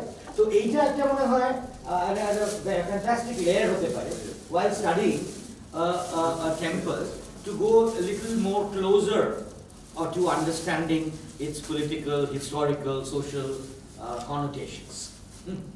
এটা লাগানো হয়েছে কিভাবে এই icon stucco কি তখন ছিল sir? হ্যাঁ, stucco তো ছিলই। স্টাকো ছিল হ্যাঁ, না, হ্যাঁ, এটা কাম টু হ্যাঁ, ওভার। হ্যাঁ। তো এটা আচ্ছা, আমার মনে হচ্ছে আমরা একটু বোধহয় সরে আসছি। হ্যাঁ, সেটা অবশ্য আড্ডার ধরনই তাই। যাই হোক, আমি একেবারে সাধারণ মানুষের জীবন কিভাবে আসছে সেটাতে এবার আসছি। আচ্ছা, এই ছবিটা এভাবে এখনো কিন্তু যারা পাখি ধরেন তারা করেন। পাখির বুকে একটা ওই লাঠি দিয়ে আঘাত করে নল জাগিয়ে পাখি ধরা, এটা বলা হয় শব্দটা। এটা বর্ধমানের বনপাশের মধ্যে 19th century, 1882। আচ্ছা, বাংলার মন্দিরে প্রপোর্শন এইটা কিন্তু প্র্যাকটিক্যালি হয় না, কারণ গাছটা এই সাইজ হলে হরিণটার এই সাইজ, মানুষটার এই সাইজ, বুঝতেই পারছেন এগুলোর প্রপোর্শনটা আমরা যদি একদম প্র্যাকটিক্যাল ইমিটেশন করতে চাই সেটা হয়নি, সেটা হয়ও না। বাঁক নিয়ে খাবার দাবার বা দুধ দই নিয়ে যেত গোপিনীরা, সেটা তো আছেই। এটা তো দেখেই বোঝা যাচ্ছে 19th century, কারণ পুরো কলোনিয়াল একটা বিল্ডিং রয়েছে, সেখানে একজন লোক সে বাঁক নিয়ে যাচ্ছে। এটা বাঁকুড়ার পার্থশায়রের মন্দির, 19th century। ভাল্লুক নাচ 1849, কালনার প্রতাপেশ্বর। এই লোকটি ভাল্লুক নাচ দেখায় এবং ধুতি পরেছে দেখুন, একেবারে মালকোঁচা, মানে মল্লকচ্ছ থেকে মালকোঁচা শব্দটা এসছে। যেভাবে মল্লবীররা তখনকার দিনে তো আর হাফ প্যান্ট পরে কুস্তি করতো না, তারা ওই ধুতি পরেই করতো।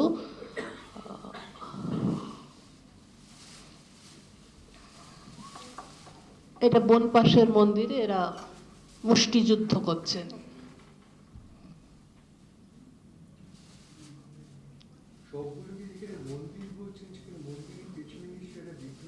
হ্যাঁ হ্যাঁ, সমস্ত বনপাশের। এটা শিব। অনেক জায়গাতে 17th centuryতে বিষ্ণুপুরের মন্দির যেগুলো, সেগুলো মেনলি রাধাকৃষ্ণ, কারণ তাদের তো রাধাকৃষ্ণের দর্শন ইত্যাদির অনেক ব্যাপার ছিল ওদের। হ্যাঁ হ্যাঁ, নিশ্চয়ই। না, এটার কোনো লজিক নেই। তার কারণ আমাদের বাংলার মন্দিরে এটা একটা খুব ইন্টারেস্টিং জিনিস। অনেক সময় এরকম হয়েছে যে ধরুন মন্দিরটা শিব মন্দির, বাইরে কিন্তু রামায়ণ বা দুর্গা বা শিবের সূত্রে দুর্গা তো থাকতেই পারে, কৃষ্ণের গল্প রয়েছে। কাজেই মন্দিরের ভেতরে আর বাইরে কিন্তু আলাদা। কেন আলাদা? না, ওটার মধ্যে একটা সমন্বয়ের কনসেপ্ট আছে, যেটা থেকে আমরা এখন সরে এসেছি। হ্যাঁ, কোথাও কোনো নেই, ভীষণভাবে কাজ করছে। ভেতরের বাইরে তো ছেড়েই দিন, আমরা এরকমও মন্দির দেখেছি যে শিবের বিগ্রহ, শিবলিঙ্গ, তার পিছনে মন্দিরের গর্ভগৃহে রাধাকৃষ্ণ রয়েছে। এটা কিন্তু আমরা এখন ভাবতে পারবো না, মানে আমরা অনেক রিজিড হয়ে গেছি এই জায়গাটা, ধর্মীয় গোঁড়ামি জিনিসটা। এটা নিশ্চয়ই।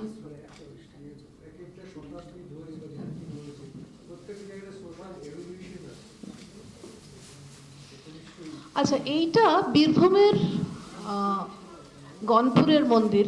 এটা টেরাকোটার মন্দির নয়, যদিও দেখতে টেরাকোটার মতো। এটাকে বলে ফুল পাথর। একটা বিশেষ বেল্টে এইটা চলে, এই মন্দিরটা, এই পাথরটা কাঠ চেরা হচ্ছে। ছুতরদের গল্প, কাঠ চেরাই। এবং আমাদের সবচেয়ে কমন জীবিকা যেটা, তার সঙ্গে যুক্ত ঢেকিতে পাড় দেওয়া, এটাও ওই গনপুরের মন্দির।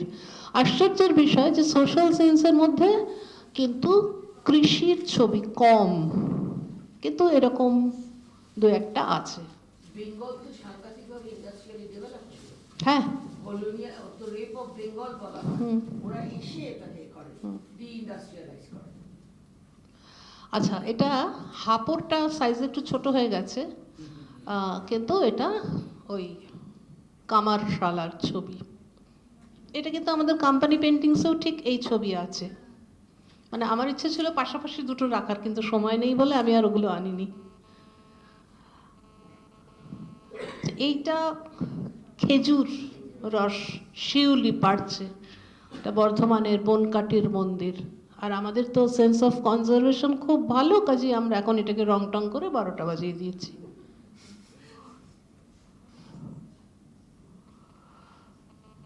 এই একজন ভিক্ষুক কালনার মন্দিরে, পাশের ফ্লোরাল মোটিভগুলো বা জিওমেট্রিক মোটিভগুলো একটু খেয়াল করবেন। এই যে যিনি বসে আছেন আগে ইয়েতে, ইনি? এটাতে, ইনি কিসের উপাসক? দেখুন, সেটা তো বলা নেই, এর মাথায় কিন্তু একটা তিলক রয়েছে।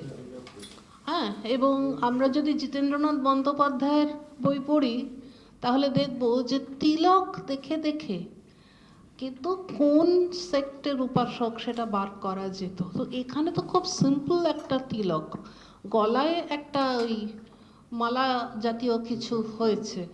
মন্দিরটা শিবের মন্দির, প্রতাপেশ্বর, শিবের উপাসক হতে পারেন, কিন্তু এটা ডেফিনেটলি কিছু বলা যাবে না, বৈষ্ণবও হয়ে থাকতে পারেন।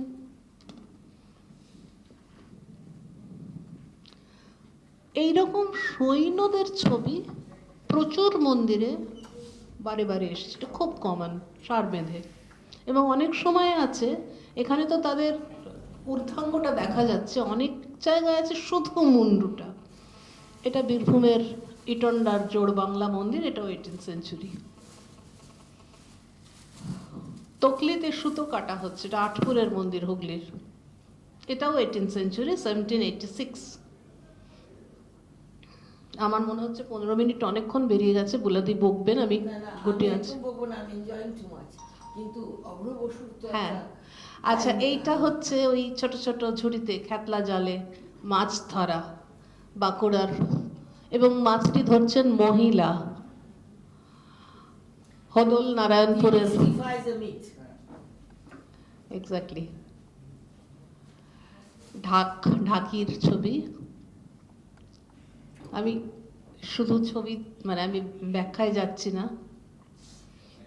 এটাও হদল নারায়ণপুরের মন্দির, এটাও রং করে 12টা বাজিয়ে ফেলা হয়েছে।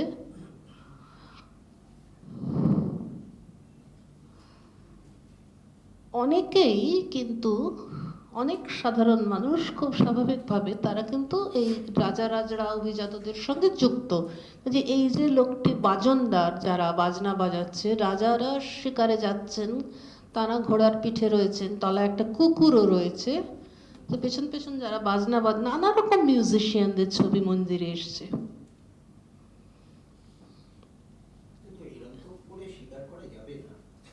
না না, এটাতে তো শিকারটা বড় কথা নয়, সমারোহটাই বড় কথা। তাড়া দেওয়ার একটা ব্যাপার ছিল। হ্যাঁ, অনেক সময় ওই ক্যানিস্টারাকে দিয়ে যে শিকার, এটা কিন্তু সেইটাকে জানান দেওয়া। হ্যাঁ, আচ্ছা, আমি এবার ভয় পান না, ভয় পাইয়ে তাড়ি, ভয় পাইয়ে তার যে জায়গাতে সে বসেছিল সেখান থেকে তাকে উইথড্র করো, যাতে তারপর তাকে শিকার করো। ঠিক, এটা কিন্তু একটা স্ট্যান্ডার্ড শিকারের প্রসেস। আচ্ছা, আমি শেষ করছি এবার, কারণ আরো দুজন রয়েছেন। এই ছবিটা দিয়ে, এটা হচ্ছে চড়কের ছবি, এটা আটপুরের মন্দিরে আছে, আরো অনেক, এটা আটপুরের ছবি। এটা ডিটেলিংটা ভালো রয়েছে এখনো বলে, মানে ওপরে ওই যেটা ধর্মমঙ্গলের গানে আমরা পাই যে শালে ভর দিয়ে রঞ্জাবতী ঘুরছে, ওপরে দেখুন একজন, একটা হিউম্যান ফিগার, এবং তার সঙ্গে সঙ্গে নানা রকম অ্যাক্টিভিটি, নানা ধরনের অ্যাকুয়াস্টিক্স কাজ করছে। এই হচ্ছে আমার ছবি। আমি আর একটা কথা বলে দিয়ে দিয়েছেন, আমিও হাতালিতে প্রশংসা সূচক। Thank you. আমাদের মানে আর্ট হিস্ট্রির দিক থেকে মন্দিরকে একদিকে দেখানো যেতে পারে, অভ্র হয়তো সেদিক থেকে আলোচনা করবেন। সোশিওলজির দিক থেকেও দেখা যায়, ধর্মতত্ত্বর দিক থেকেও দেখা যায়, কারণ অরুণদা যে কথাটা বলছিলেন যে বিগ্রহ কি আছে, এইটা নিয়ে কিন্তু আরো আলাদা করে আলোচনা করা যেতে পারে। কারণ ইনিশিয়ালি 17th সেঞ্চুরির মন্দিরে বৈষ্ণবতা এসছে, তারপর শাক্ত শৈব প্রভাব কিভাবে বাড়ছে সেটাও কিন্তু আমরা মন্দিরগুলো ক্রোনোলজিক্যালি স্টাডি করলে বুঝতে পারি। এইভাবে নানা দিক থেকে বাংলার মন্দির দেখা যেতে পারে। তার পুরাণের ব্যাখ্যা কি অসাধারণ, মানে ভাগবত, আমার এক এক সময় মনে হয় যে যদি এরকম একটা কাজ করা যায় যে ভাগবতের একটা একটা ইনসিডেন্ট টেক্সটের পাশাপাশি কিভাবে মন্দিরে এসছে। Thank you. আচ্ছা শ্রীলা, আমার একটা প্রশ্ন আছে। হ্যাঁ। এতগুলো মন্দির যে আপনারা স্টাডি করেছেন, তাতে বিভিন্ন রকমের শাক্ত শৈব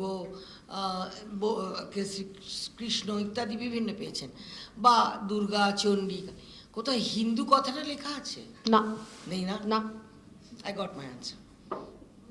আমার একটা প্রশ্ন, হ্যাঁ, এখন actually দুটো প্রশ্ন আছে। এক নম্বর হচ্ছে এই যে মন্দিরের গায়ে যে যে সমস্ত ছবি আপনি দেখালেন, এইটা কি ছবি হবে এটা কে ঠিক করছে? মানে যে ধরুন যিনি বা যে টিমটা এই কাজটা করছে, মানে তাদের নিজস্ব ইচ্ছার উপরে কি কিছুটা নির্ভর করতো, নাকি এটা পুরোটাই কোনো অথরিটি ছিল যারা? দেখুন এইটা না খুব পরিষ্কার করে উত্তর দেওয়া মুশকিল কিছুটা, কারণ এটা কোথাও লেখা নেই কিছু।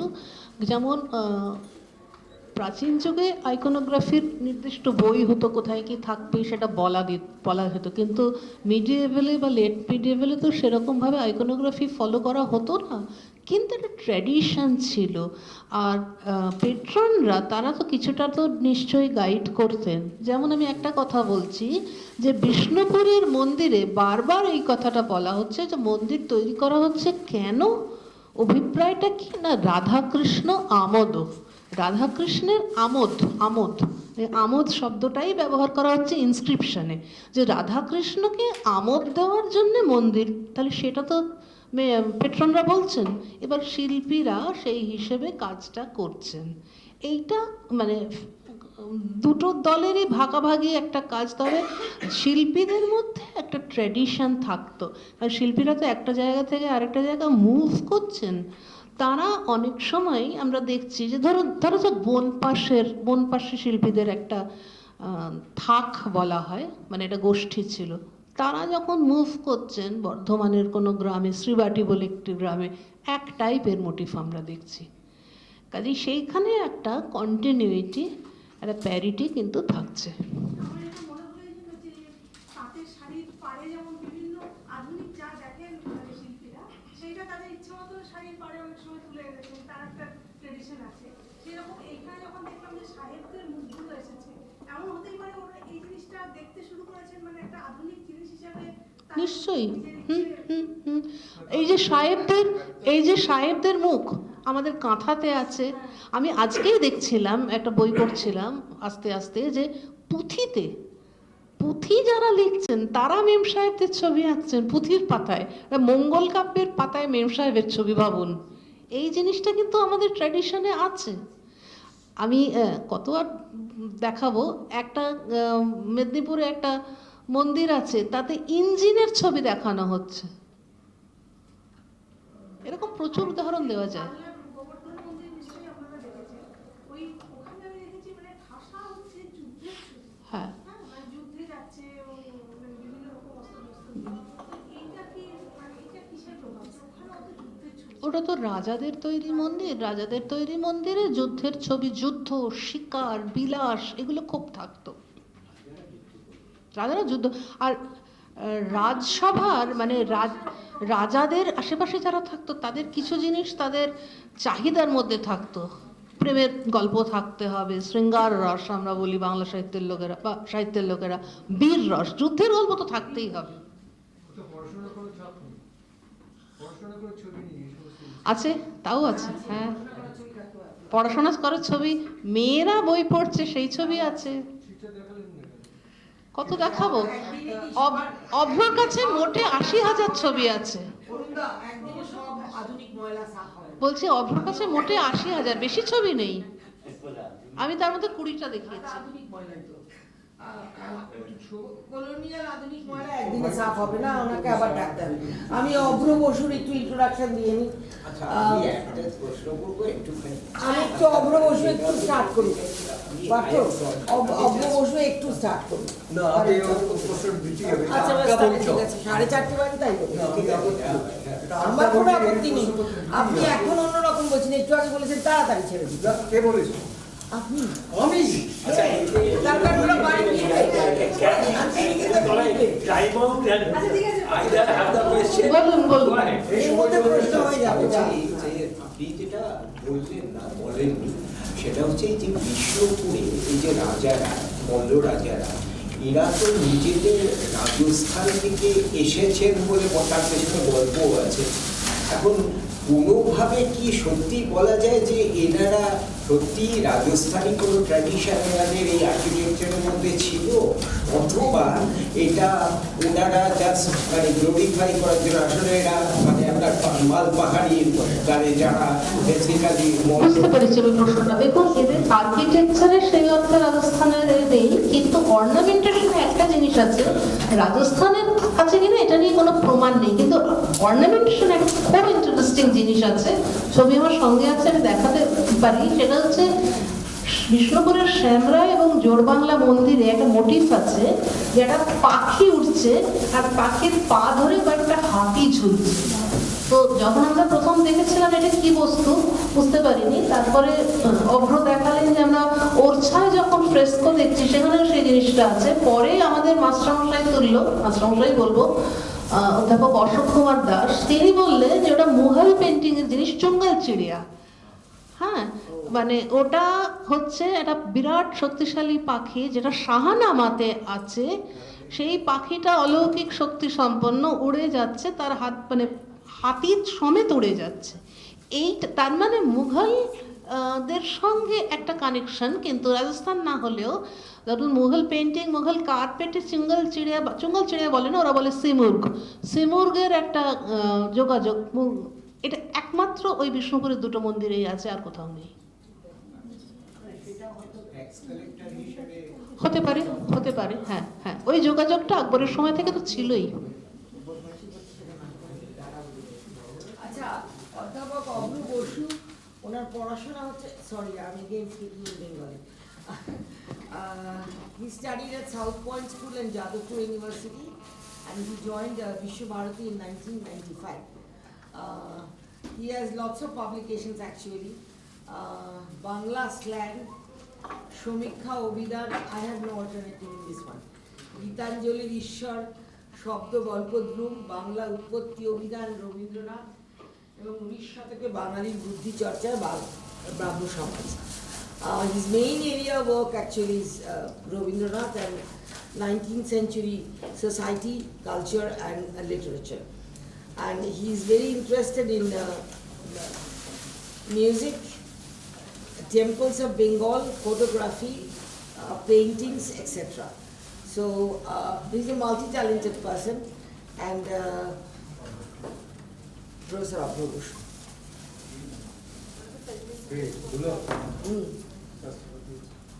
সরি, আপনারা আমাকে এতই গুলিয়ে দিয়েছেন যে আমি ওনার অভ্যর্থনা ভুলে গেছি। আপনি এত মুগ্ধ হয়েছেন লেকচারগুলো শুনে? অবশ্যই, আমার মনে হচ্ছে বা আমার দলের লোক, কারণ অরিজিনাল জিনিস পড়ে ভারতবর্ষকে জানাচ্ছি, আর দলাদলি করতেই হবে। দল ছাড়া হয় না, এইটা দল ছাড়া হয় নাকি? আধুনিক বিজ্ঞান তারা আর কিচ্ছু পড়ে না, কিন্তু কতগুলো ছোট ছোট আমাদের পড়তে হয় যে পেছনটা। বিজ্ঞানের লোকেরা মনে করে যে ঘরের ভেতরে ঢুকলাম আর ল্যাবরেটরি থেকে বার করে দিলাম, উন্নয়ন।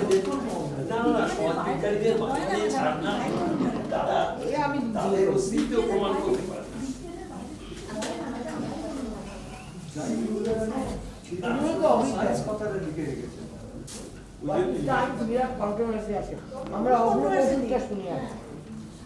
আচ্ছা, আমি সকলকে নমস্কার জানাই। আমি খুব দ্রুত শেষ করব।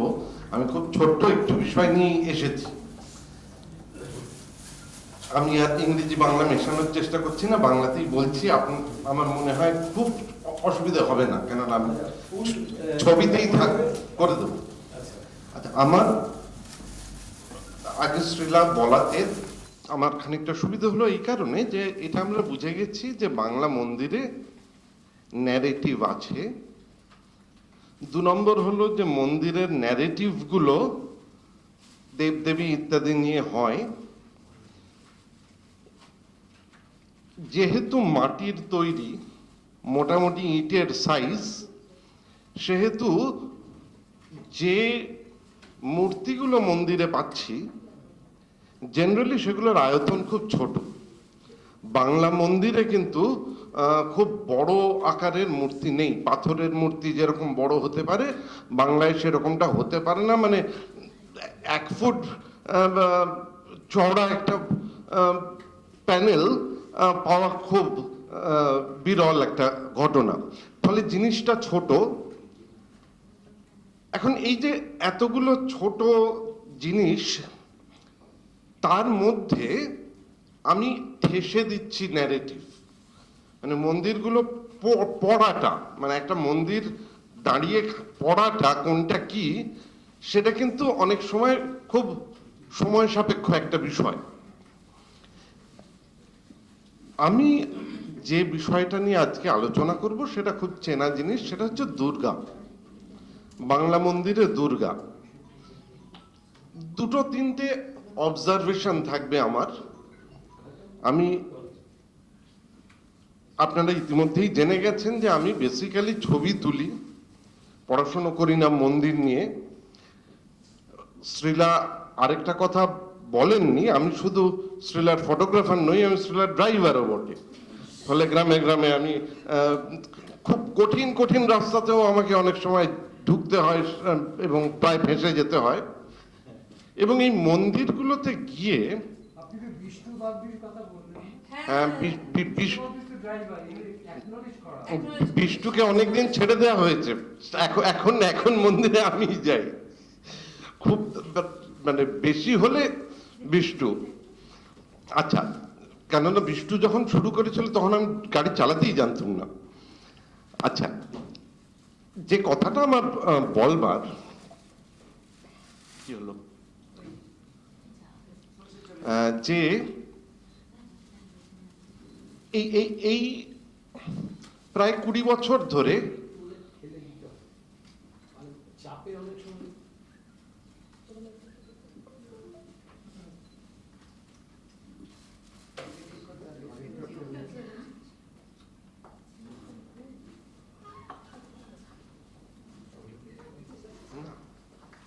রিপোর্ট করো।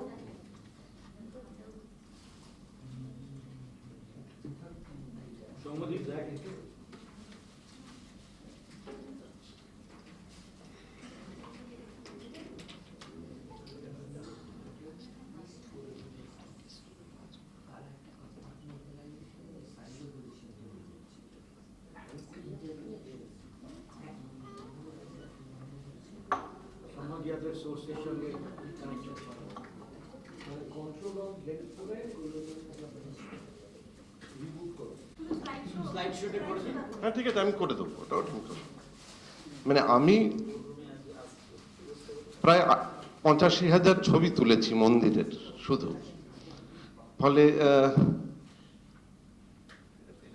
দেখেছি মন্দিরটা, এবং সেই দেখাটাই আমি খানিকটা শেয়ার করতে চাই আমার কিছু ছবির সাহায্যে।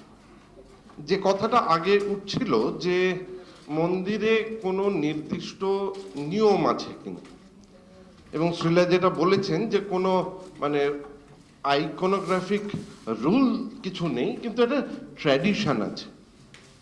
আমি প্রথমেই যে 2টো দুর্গার ছবি রেখেছি, এই 2টো ছবি কোনোটাই বাংলার টেরাকোটার মন্দিরের নয়, কিন্তু দুটোই বাংলার, পাল আমল। এটা আরেকটু পরে। আচ্ছা, এটা একটা ব্রিটিশ মিউজিয়ামের, একটা কলকাতার ইন্ডিয়ান মিউজিয়ামের। মানে দুটো রাখবার কারণটা এই যে এটা আমরা দেখতে পাচ্ছি যে দুটোতেই দুর্গা, সিংহ, মহিষাসুর, এদের পজিশন অ্যালাইনমেন্ট আলাদা। এখন অনেক দিন ধরে বাংলার টেরাকোটা মন্দির দেখতে গিয়ে আমি যেটা খেয়াল করেছি যে ভারতীয় মন্দির, এমনকি বাংলার মূর্তিতে দুর্গার নানা রকম ভ্যারাইটি ছিল, কিন্তু আমাদের মন্দিরে দুর্গার যে ছবি পাই সেটা খুব একদম মানে স্টিরিওটাইপ একটা জিনিস। সপ্তদশ শতকের গুপ্তিপাড়ার রামচন্দ্র মন্দির, এটা বেশ কমপ্লিট একটা ছবি, সপরিবারে দুর্গা আছেন।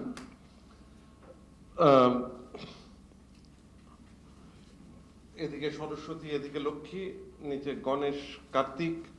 ব্যাপারটা হচ্ছে, যেটা বলছি, যে এই যে দুর্গার মূর্তিটার অ্যাডভান্টেজটা হচ্ছে এই যে খুব ব্যালেন্সড একটা মূর্তি, মানে বেশ দুদিকে অতগুলো হাত ছড়িয়ে দেওয়া যায়, এবং নিচে যেটা এরা করছেন যে মানে আমরা দেখলে বাঁদিকে সিংহ, ডান দিকে মহিষ, দুর্গা সিংহবাহিনী, দশভুজা এবং মহিষাসুর মর্দিনী।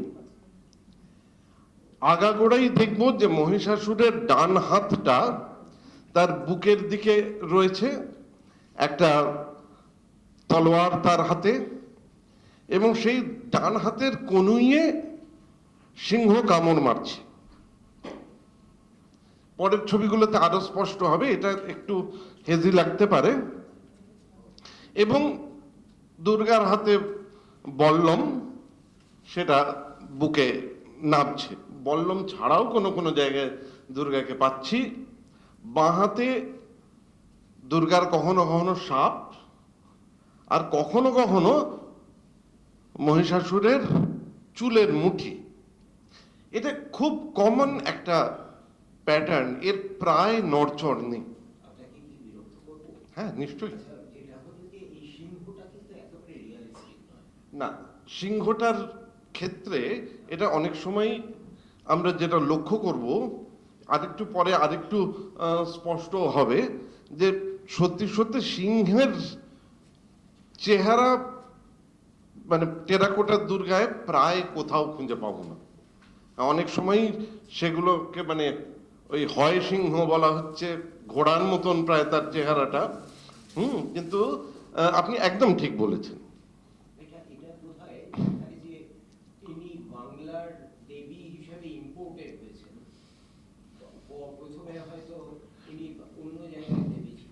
মানে সিংহটার সঙ্গে পরিচয় ছিল না শিল্পীদের, এটা তো পরিষ্কার। হ্যাঁ, একটা আমি একটু আপনাকে বলছি, সরি আপনাদের সময় খুলে যাচ্ছে।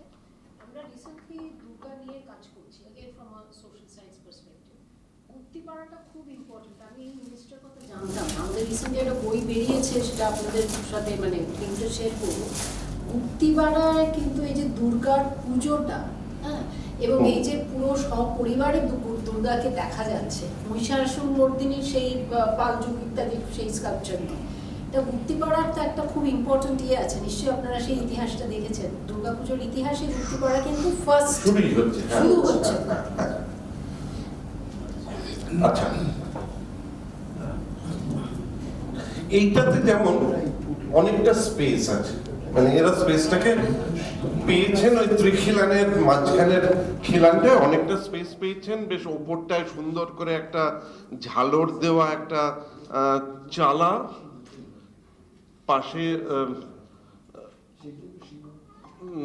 ব্রহ্মা, বিষ্ণু, শিব,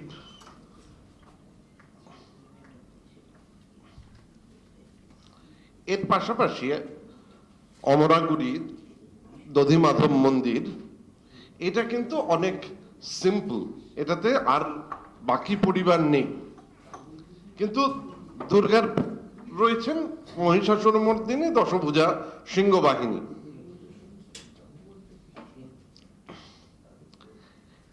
এইটা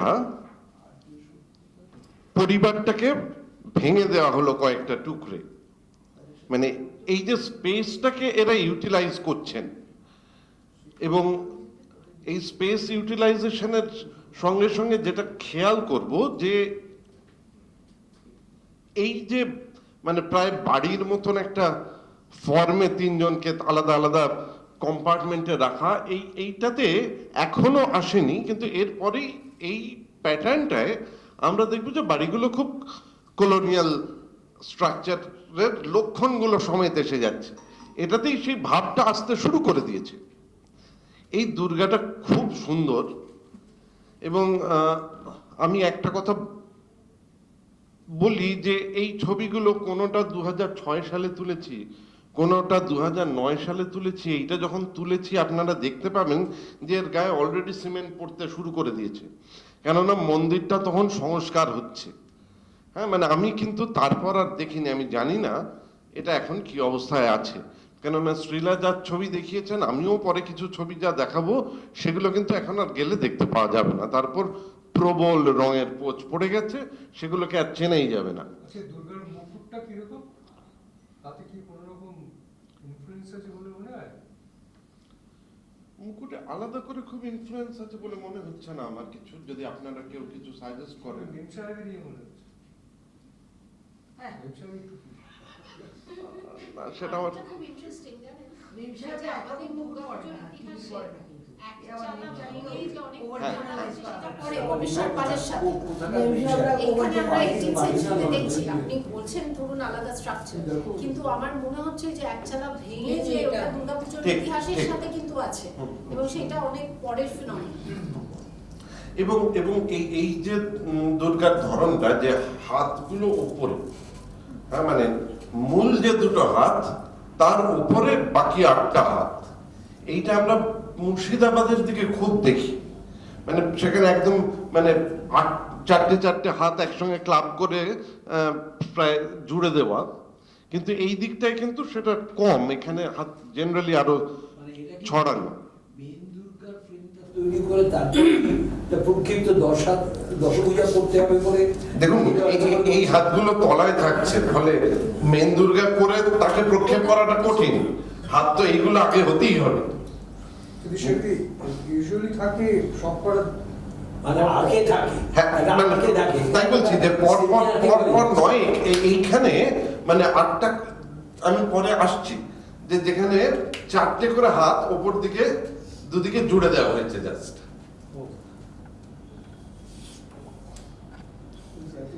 এইখানে এটা যেমন মালঞ্চ খড়গপুরের কাছে অনেকটা স্পেস ছিল, ওরা খুব ব্যবহার করেননি দুর্গার এটাতে, মানে ওপর দিকে অনেক রকম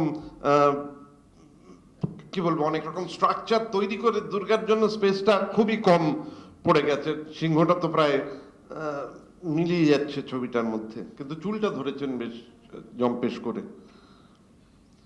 সর্বমঙ্গলা বর্ধমান শহরে, এইখানে দেখুন ওপরে 4টে হাত কিভাবে রয়েছে। এইটা একটা ধরন যেটা বর্ধমান থেকে মুর্শিদাবাদের ওই দিকটায়, বিশেষ করে 17th-18th সেঞ্চুরিতে খুব কমন, এবং এইখানেই সিংহের ওই মানে ওই হয় সিংহের ব্যাপারটাও এখানটা আরো বেশি চোখে পড়বে। এবং এখানেও কিন্তু সরস্বতী, লক্ষ্মী এদের আলাদা করে পদ্মের ওপর বসানো আছে। এটা খুব সুন্দর, মানে অনেকটা বড়। এটা দেখলেই বুঝতে পারছেন যে এতে আসলে অনেকগুলো ইট আলাদা আলাদা করে বসিয়ে এই পুরো প্যানেলটা তৈরি হয়েছে, একটা ইটের ব্যাপার নয়। কিন্তু এও দেখতেই পাচ্ছেন যে রং হয়ে গেছে। রং হয়ে যাওয়ার বিপদটা কি সেটা একটুখানি দেখা যাবে ওপরে এইখানটায়। দেখুন যে রংটা উঠতে শুরু করেছে, একবার যখন উঠতে শুরু করবে পুরো কাজটা নিয়েই উঠবে, ও আর কিছু রাখবে না, ফলে বাঁচাতে আবার রঙের উপর আরেকটা পোচ। এইটা মানে নর্মাল ওয়্যার এন্ড টিয়ার, রং করে নয়, কিন্তু বেশ বড় প্যানেলটা হাটতলার ইলামবাজারে। এখানে বেশ ওই মানে একটা চাল পিছনে চালচিত্রের ধরনটা পরিষ্কার এসছে। এতক্ষণ কিন্তু আমরা সেটা পাচ্ছিলাম না, যে পুরো এটাতে কারণ ওই সময় চালচিত্র এসে গেছে। এইখানে একদম পরিষ্কার বাড়ি বানিয়ে দেওয়া হয়েছে একটা। এখানে সাপটা খুব পরিষ্কার, এখানে আর চুলের মুঠি নয়, কিন্তু হাতগুলো এখনো ওই একই রকম।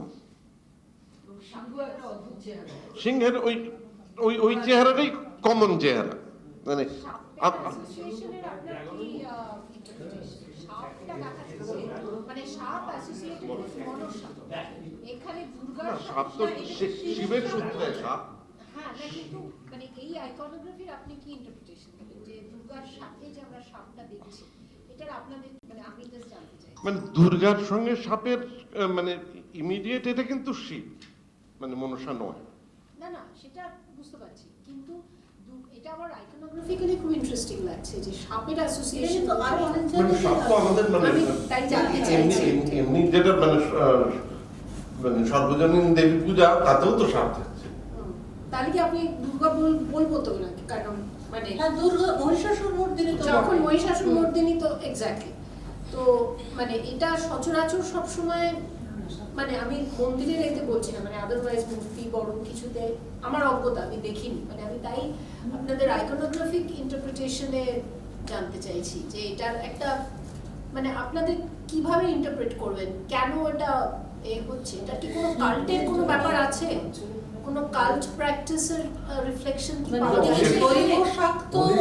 একটা সেটা ভেবে দেখতে হবে, মানে অফেন বলতে পারবো না মানে। হ্যাঁ,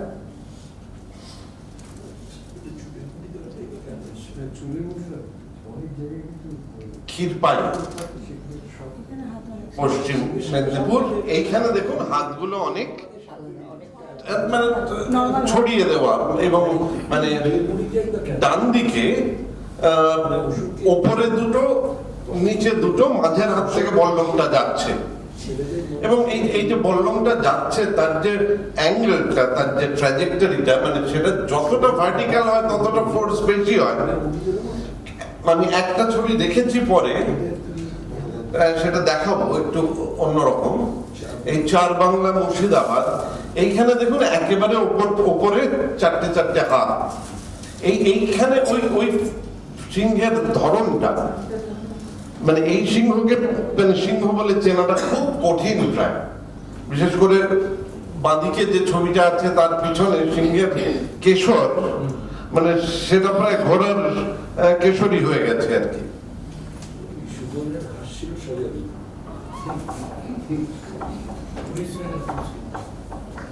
আচ্ছা, এটা চতুর্ভুজা,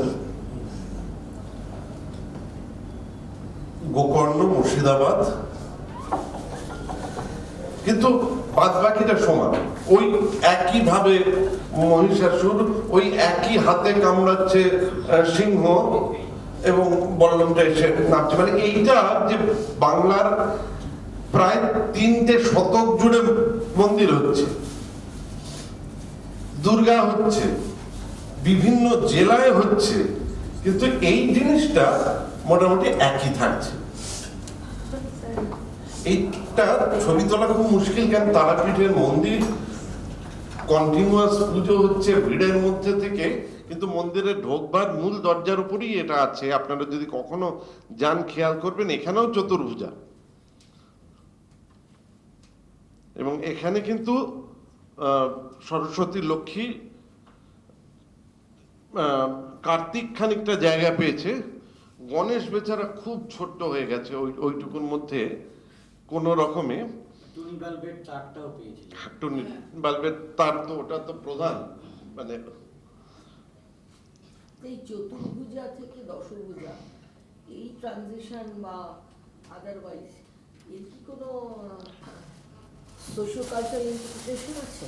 তো ভারতবর্ষের অনেক জায়গাতেই চতুর্ভুজা, শাকম্ভরী মূর্তি যেটা, সেটা তো চতুর্ভুজাই, তার সঙ্গে দশভুজাও হয়েছে, কিন্তু ইনিশিয়ালি তো চতুর্ভুজাই, আর তো অ্যাডতে যাচ্ছে। দশভুজা যখন হচ্ছে হ্যাঁ। তখন মানে কি সার্কামস্ট্যান্স কিছু আছে যেটা ইন্ডিকেটিভ সার্কামস্ট্যান্স? না, মানে এমনিতে তো দশভুজার গল্পটা বোধহয় মহিষাসুর মর্দিনীর সঙ্গে ডিরেক্টলি রিলেটেড, কিন্তু মাঝখানে পৌরাণিক চতুর্ভুজা হয়ে গেলেন তো, তাহলে এই যে শাকম্ভরী না, এটা আমি পেয়েছিলাম, মানে অ্যাকচুয়ালি আমাদের আর্টিস্ট্রির একজন তো এটা বিয়ে করছিল, শাকম্ভরীটা আমার ওটা জাস্ট ছুঁয়ে গেছিল আমাদের এই বইটাতে, শাকম্বরীটা আমার মনে হয় it has to be probed further. যেটা বলেছেন খুব ইম্পর্টেন্ট হ্যাঁ, যে চতুর্ভুজা পাশাপাশি আমরা ধরুন মহিষাসুর মোড় থেকে আমরা তো দশভুজা অষ্টভুজা আমরা তো পাচ্ছি, কিন্তু যেটা উনি বলছেন সত্যি তো আইকনোগ্রাফিক্যালি এটার ইন্টারপ্রিটেশনটা আমরা কি দিতে পারি, কেন এই ট্রান্সফরমেশনটা হচ্ছে, এবং সেইটা শুধু আইকনোগ্রাফি দেখলে হবে না, সেটা ওই সোশ্যাল প্রসেসটা দেখতে হবে। আমি আরেকটা ইন্টারেস্টিং ছবিতে একদম শেষে আসবো। না তাই জন্য মানে অন্য কোথাও যদি সেই এটার পাশাপাশি টেক্সট যদি এইখানে যেমন মানে ছেলেমেয়েরা কেউ নেই, দুজন যারা দাঁড়িয়ে আছে তারা পুজো টুজো করছে এরকমটাই হবে। কালীর সঙ্গে পাশাপাশি এখানেও এরকম দুজন পুজো করছে, এইটা খুব আর কোথাও দেখিনি, মানে কালী আর দুর্গা এরকম একদম একই ফ্রেমে প্রায় আর কোথাও চোখে পড়েনি। এবং দুর্গার চেহারাটা একটু লক্ষ্য করুন, it's a kind of different Durga. সে মালিন্যটা হয়তো খানিকটা আমার ছবি তোলার দোষ। না না, এটা স্ট্রাকচারালি লুকিং অর্ধনারীশ্বরের টাইপ এসে গেছে। তার কারণ মুখের মধ্যে একটা পাওয়ার পজিশন কিন্তু এমবেডেড মনে হচ্ছে, মানে এর পেছনেই নিশ্চয়ই এই ইতিহাসটা জানা দরকার, যে কখন কোন সময় কে এটা কিভাবে নির্মাণ করেছে। মাথার হেডগিয়ারটাও কিন্তু হেডগিয়ারটা বড়, সেই কারণে মনে হচ্ছে পাওয়ার পজিশনের ব্যাপার আছে। এটা কোন সময় 1774 সেই সেটেলমেন্টের আগে। এটা কিন্তু ওই দারিউসের পিরিয়ডে হেডগিয়ারের মানে পার্সিয়ান ইনফ্লুয়েন্সটা কিন্তু স্ট্রং। সাইড ওয়েস্ট কারণ এখানে দুর্গাকে এটা মানে ফ্রন্ট ভিউ নয়, প্রোফাইল ভিউ নয়, একটা একটু কিন্তু দুর্গাকে এখানে মোর একটা পাওয়ার কনসেপশন, কিন্তু ওই পাওয়ারের সাথে হেডগিয়ারের কিন্তু একটা রিলেশনশিপ আছে। হ্যাঁ, মানে কারা ওই রকম ধরনের হেডগিয়ার পরে আসবে সেই পাওয়ার স্ট্রাকচার কিন্তু এখানে ঢুকেছে।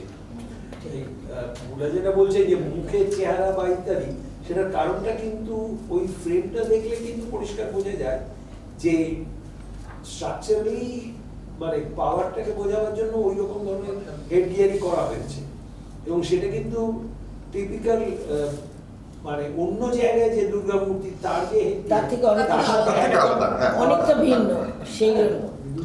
এবং এটা কিন্তু আবার ওই সাহেবদের নয়, পর্তুগিজ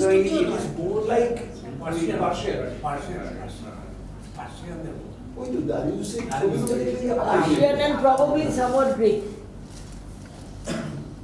এইটা মূল্যটি এটা একেবারে ঝাড়খণ্ডের বীরভূমের বর্ডারেও পুরু পাথরের মন্দির, টেরাকোটা নয়, এবং এখানে খুব সুন্দর করে চারজনকে আলাদা আলাদা করে পাঁচজনকে নিয়ে একটা আলাদা খোপ। আচ্ছা, আর্লিয়েস্ট দুর্গা মূর্তি কখন পান, এটা কি কোনো স্টাডি করে করা আছে বাংলায়? বাংলায় আর্লিয়েস্ট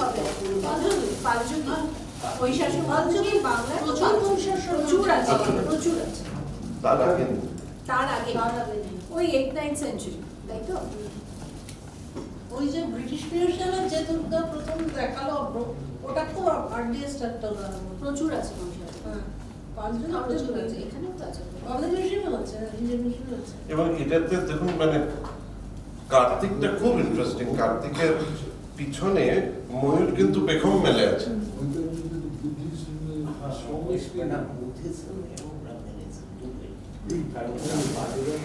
এটাও মূল্যটির এইটা খুব সুন্দর, মানে এটা বড় বিরাট সাইজ, সিংহ দাঁতগুলো একদম মানে স্কেলিং করে এসছে মনে হচ্ছে দাঁতগুলো। সিংহের দাঁত, এর চুল, মহিষাসুরের। আমার একটা ছোটবেলা থেকে প্রশ্ন, এই বাংলার সিংহ কেন এরকম দেখতে? উড়িষ্যাতেও এরকম সিংহ বাঙালি কি তখন সিংহ দেখেনি সচরাচর? সিংহের অভাব ছিল। না না, সিংহ কোথায় ছিল? বেঙ্গল এই যে সিংহটা তো ওদের কাছে একটা ফিকটিশিয়াস অ্যানিমাল। এটা ইম্পোর্টেড, এটা মানে বেসড অন ইমাজিনেশন। না কিন্তু আমার মাঝে মাঝে মনে হচ্ছে প্রায় ড্রাগন টাইপের মাথা হয়ে যাচ্ছে। এটা করতে গিয়ে সাউথে ইয়ালি আছে। হ্যাঁ, তারপরে খুব ইন্টারেস্টিং হচ্ছে দুর্গার ইমেজের ভেতরে ওই যে ব্রিটিশ ক্রাউনের ওই ইয়েটা চলে আসছে। এটা পরে এইগুলো পরের দিকে মানে লেট 18th early 19th এগুলো দেখলেই বুঝবেন যে সিংহের চেহারাটাও একটু বদলাতে শুরু করেছে, মানে স্পেস গুলোর মাঝের জায়গাগুলো অনেক ভ্যাকেন্ট রয়ে যাচ্ছে, মানে ছবি হিসেবে এগুলো দুর্বল হচ্ছে আগের গুলোর তুলনায়। সিংহটা সিংহের মতন হচ্ছে আস্তে আস্তে। সিংহটাও সিংহের মতন হচ্ছে। এইটা শ্রীবাটির কথা শ্রীলা বলেছেন এই মন্দিরে সেই বই পড়ার ছবি, যিনি মন্দির তৈরি করেছিলেন তিনি বই পড়ছেন এরকমটা বলা হয়। মহিলারাও স্ট্রঙ্গার। মহিলারা স্ট্রং।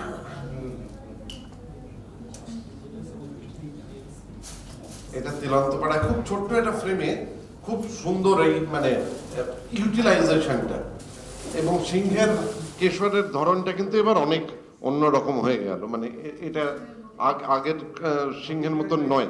হ্যাঁ হ্যাঁ, তাই তো বলছি যে এই সময় থেকে আর্লি 19th সেঞ্চুরি এগুলো সবই। ওটা 1806, এটা 1810।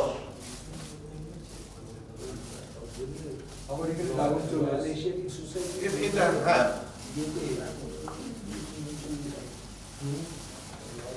এই যে এইখানে দেখুন, এখানে সিংহকে অনেক বেশি চেনা যাবে। এবং এইটা মন্দিরের উপরের কোনায় ছোট্ট একটুখানি জায়গায় দুর্গাকে বসানোর আইডিয়াটাই খুব ইন্টারেস্টিং। ওইখানে সাধারণত দুর্গা থাকেন, মানে সাইডের মন্দিরের সাইডের উপরের কোনায়। এইটার কথা বলছিলাম যে এরা এমনিতে খুবই ইম্পর্টেন্ট কিছু না, রং ফং করে নষ্ট করে দেওয়া হয়েছে, কিন্তু বল্লমটা যেখানে ধরেছে, যে ট্র্যাজেক্টরিতে বল্লমটা যাচ্ছে, মানে দুর্গার রিস্টের প্রচন্ড জোর না থাকলে কিন্তু মানে ওটাতে মানে মানে উপরের হাত থেকে কোনো পাবেন না, ফোর্স পাবেন না। আমি একটা ছোট্ট জিনিস একটু বলি। আগের যে মন্দিরটা অভ্র দেখালেন জীবটা, এই মন্দিরের কারিগরের নাম আছে পানাউল্লাহ কাজী। কোথায় পেলেন কারিগরের নাম? ওইখানে কোথাও ওটা খুলে গেছে, ওটা অমিয় কুমার বন্দ্যোপাধ্যায় যে বাঁকুড়া জেলার এতে ওটাতে আছে, ইনস্ক্রিপশনে আছে। কিন্তু আমরা যখন গেছি তখন ইনস্ক্রিপশনটা ওটা আসলে এই যে আশ্চর্য হওয়াটা আমাদের যে পানাউল্লাহ কাজী, এটা তো তৈরি হয়েছে 1757 থেকে 1947-এর মধ্যে, এবং 1947-এর পরে আরও বেশি তৈরি হয়েছে এবং এখন আরও বেশি তৈরি হচ্ছে। কেন আমরা যদি চৈতন্যর প্রভাব পড়ি তাহলেই বেরিয়ে যাবে যে এরকম কিছু ছিল। শ্রীলা প্রথমেই বলছিলেন যে দিনাজপুরের যে মন্দির কান্তজি মন্দির, সে কান্তজি মন্দিরের কাছে একটা মসজিদ আছে, তার নাম হচ্ছে নয়াবাগ। সেই মসজিদটা তৈরি করেছিল যে মানে কারিগররা মন্দিরটা করছিল, তারা মন্দির করতে করতে তাদের নিজেদের জন্য তারা ওইটা করেছিল, ফলে পুরো কারিগরের যে মানে কমিউনিটিটা তারা সবাই মুসলমান। আচ্ছা, দুর্গার মানে অরিজিনটা কোথায়? মানে বৈদিক লিটারেচারে তো কোথাও দুর্গা নেই, তাহলে পরের পুরা practice more in the practice than in the literature. It's a practice position. যেখানে মুসলমানরা দরিদ্র ছিল সেখানে so-called হিন্দু প্রজারা অত্যাচারিত, এটা কিন্তু ক্লাস ডাইমেনশন, যেটাকে ব্রিটিশ অন্য ডাইমেনশনে দেখিয়েছে এবং অন্যভাবে ক্যাটেগরিজ তৈরি করেছে। আপনি কোনো লিটারেচারে ওই রকম ডাইকটমি পাবেন না। প্রথম কথা, 6th সেঞ্চুরি এডির আগে তো মুসলমান বলে কেউ ছিল না, জন্মই তো তার 6th সেঞ্চুরি এডিতে, তাহলে তার আগে ওটা রেফার্ড হতেই পারে না। তারপরে যে লিটারেচার, সেই লিটারেচারেও নেই, কিন্তু ইভেন আওরঙ্গজেবের এতেও কিন্তু নেই। ডেকান পলিসি আছে কিন্তু আর কিছু কিন্তু নেই, কারণ মিথিক্যাল যেগুলো আমরা 47-এর পর থেকে যে ইতিহাস বই প্রোডাকশন হয়েছে সেটা অসাধারণভাবে জর্জরিত ছিল, এবং তার রিয়াকশন এখন আমরা দেখতে পাচ্ছি যে সব তাহলে সরে যাও, সব ভালো ছিল। মানে দুরকম reaction, which both are untrue. কারণ যদি কেউ একটা মন্দির দেখে তাহলে তো সে বুঝতে পারবে যে দিস ডাইকটমি বা this contradiction was not present in this manner. Rather কন্ট্রাডিকশনটা কি, বড় লোকেদের চেহারা একরকম আর গরিব লোকেদের আর্টিফ্যাক্টস অ্যান্ড এভরিথিং। আর এই যে বেসিক ডাইমেনশন, এটা সব জায়গায় ছিল। আমাদের থাকলে ব্রিটিশের দরকার কি ছিল আসা? ব্রিটিশ তো এসেছিল আমাদের সভ্য করতে, আমরা তো অন্ধকার এর পার্ট, আমরা আফ্রিকা, তো ব্রিটিশের দরকার হয় না। So the ideology remains there, not elsewhere. এই যে আমরা যে ইতিহাস বই পড়েছি সেটা তো আইডিওলজিক্যালি মোটিভেটেড, আর তার যতদিন যাচ্ছে আমরা আরো এখন আমরা রাম, শ্যাম, যদু, মধু, যত রাম পারি ডাকি, ওটাকে কাউন্টার করা ছিল। এইখানে মানে শেষ করে এনেছি, আর দু একটা ছবি বাকি। হ্যাঁ, কারণ মনীষ এখানে একেবারে উপরে ভেনেশিয়ান লাইনটা পর্যন্ত বোঝা যাবে, মানে পুরো এটা এসে গেছে কলোনিয়াল। এইটা খুব ইন্টারেস্টিং প্রতাপেশ্বরে, মানে এটা মানে আমরা কৃত্তিবাসের গল্পে জানি যে রাম যুদ্ধের আগে দেবীর পূজা করছেন, এদিকে রাম, ওদিকে রাবণ।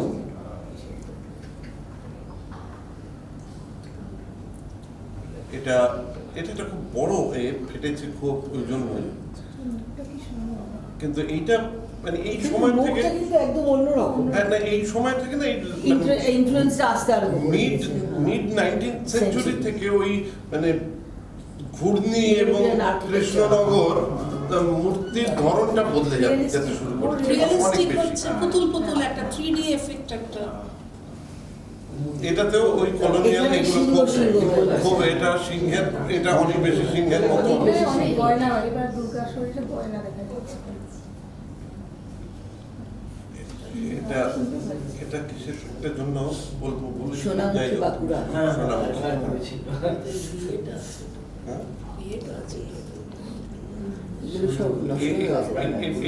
এগুলো সবই আমি এগিয়ে যাই। আর এইটাই শেষ ছবি। এটা আর কোনো কারণে গুরুত্বপূর্ণ নয়, কিন্তু হাতের সংখ্যা বেড়ে গেল। হ্যাঁ, হাতের সংখ্যা বেড়ে গেল, সম্ভবত 18 বেড়ে গেল। 18 হ্যাঁ, কিন্তু ড্রেসটাও আলাদা। না, ড্রেস নানা রকম আগে থেকেই বদলাতে শুরু করেছে, মানে সবটাই যে একরকম ড্রেস তা নয়। সেটা পাজামা পরা, প্রায় পাজামার মতো। মানে সাধারণত ড্রেস হচ্ছে কাঁচুলি আর ঘাগরা ওড়না, না কিন্তু এটা পাজামা, এটা একদম মানে পালাজো এখন পালাজো পরা, জিন্সও বলা যায় না, এগুলো তো ঘাগরা না, বাকিটা কিন্তু সাধারণত কাঁচুলি আর ঘাগরা। বেশ, এই আমার বক্তব্য। মাঝখানে ওপাশে এইটা ক্যারেক্টারটা কি, উপরের ক্যারেক্টারটা বাঁদিকে আমাদের last speaker and indigenous speaker Manish Chakraborty, principal of school of architecture and planning in SNU। Sorry, আমরা অনেক সময় আড্ডা ঠিকই আছে, আমাদের আড্ডা এরকমই হয়।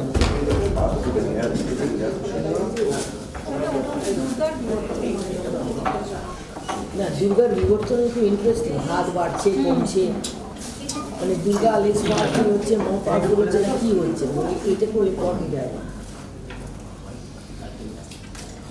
আর দুর্গা আফটার অল পাওয়ার কি রিপ্রেজেন্ট করছে, মারতে পারছিস।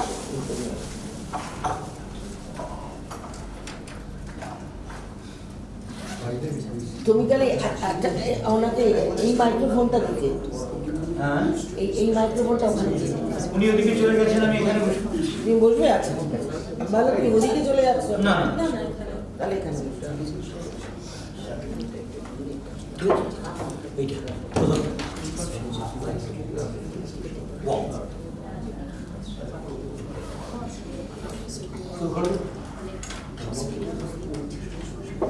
না না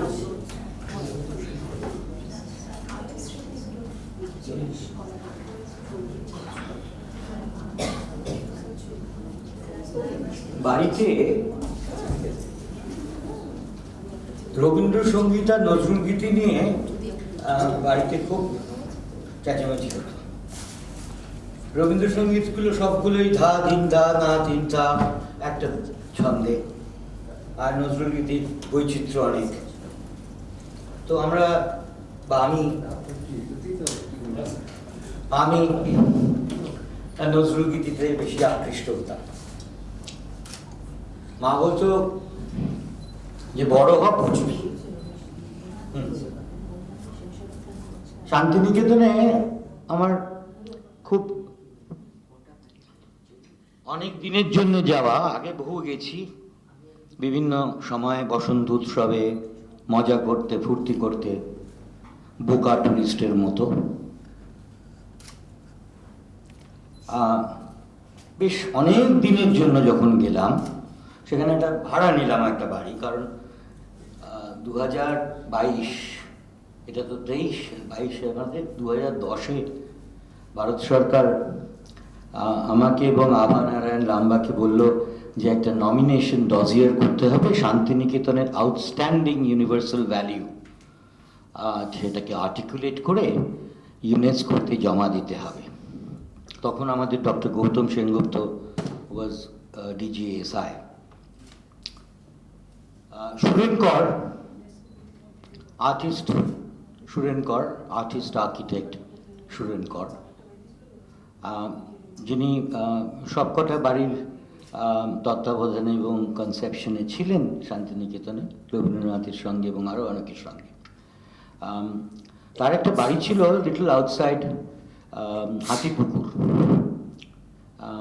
সেইটা উনি কিনেছিলেন এবং তার ফ্যামিলি এখনো থাকে। তো একটা প্রাচীন বাড়ি যেটা একটু চুনসুরকি দিয়ে করা, আর একটা নবীন বাড়ি যেটা সিমেন্ট দোতলা, একই ধাঁচে। তো সেই প্রাচীন বাড়িটা খুব জরাজীর্ণ ছিল, সেটা আমরা ভাড়া নিই এবং ওখানে থাকতে আরম্ভ করি।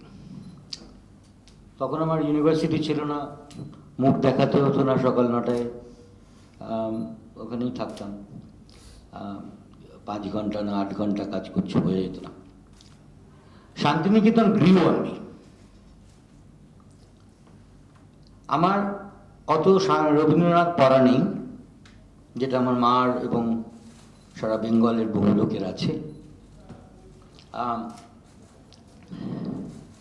তাই জন্যই বোধ হয় আমি খুব ওপেনলি দেখতে পেরেছি শান্তিনিকেতনকে। আমার মতে শান্তিনিকেতনের শুধু গাছপালা দিয়ে একটা নমিনেশন যদি করা যায়, তাহলেও Santiniketan could be nominated for World Heritage. Shantiniketan was a collaborative work, of course with the vision of new modernism,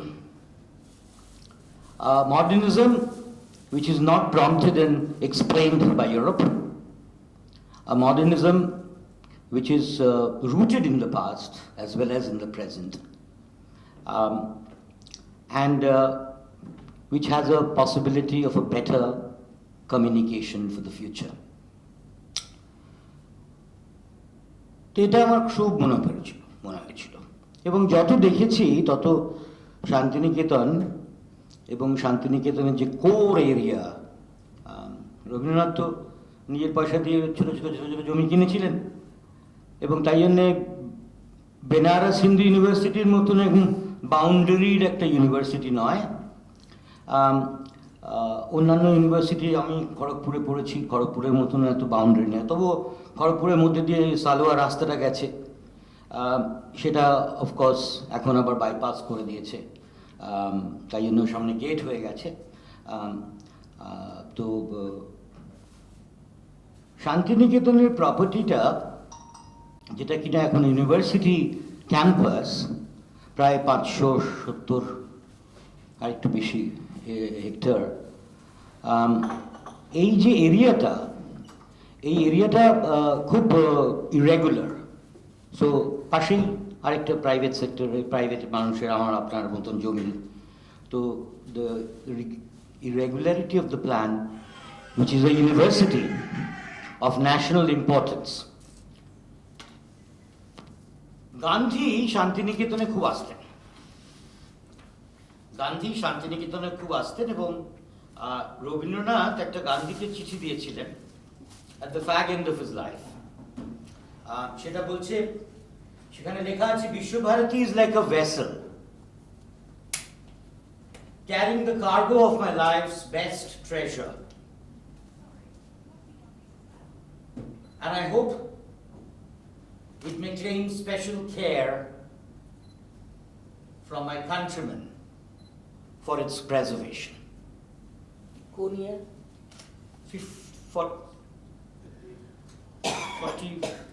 38-40. তার মানে একদম মারা যাওয়ার আগে। একদম শেষ। এবং ওই চিঠিটা বলেছিলেন, এখন দেখবেন না আমার সামনে, আপনি যখন ট্রেন দিয়ে ব্যাক করবেন তখন দেখবেন। তো he read it and he gave that letter to Abdul Kalam, the then education minister, and it became a national university of importance, who argued it as the first education minister of government of India after independence. That's how it became university. Unfortunately, it came into the grip of UGC, who started asking all the universities to start many courses, which meant many buildings. So many buildings came up in Shantiniketan, and আমার মনে আছে 2010-এ যখন আমরা প্রথম ডজিয়ারটা করতে গেলাম, তখন রজত রয় was the vice chancellor. So উনার একটা তথ্য ছিল যে মাটিটা যত কম ব্যবহার করা যায়, স্প্রেড না করা, একতলা না করা, চারতলা করা। সো উনি মাটি বাঁচাচ্ছিলেন, কিন্তু মাটি বাঁচাতে গিয়ে অনেক কিছু ক্ষয়ে যাচ্ছিল। তো এইটা একটা ইউজিসির চক্করে এই ইউনিভার্সিটিটা পড়লো, এবং ইউজিসি এটা করতে বললো, ওটা করতে বললো, এই প্রোগ্রামটা আরম্ভ করুন, মাস কমিউনিকেশন আরম্ভ করুন, প্রিন্টিং আরম্ভ করুন, সায়েন্স আরম্ভ করুন, সবগুলোর বিল্ডিং আরম্ভ হতে থাকলো। এবং কোর এরিয়াটা ফরচুনেটলি, যেটা কিনা আশ্রম এরিয়া, যেটা কিনা কলা ভবন, সঙ্গীত ভবন এরিয়া, যেটা কিনা উত্তরায়ণ এরিয়া, আর যেটা কিনা শ্রীনিকেতন একটু দূরে, যার সঙ্গে অতপ্রতভাবে এই কোর এরিয়াটা জড়িত,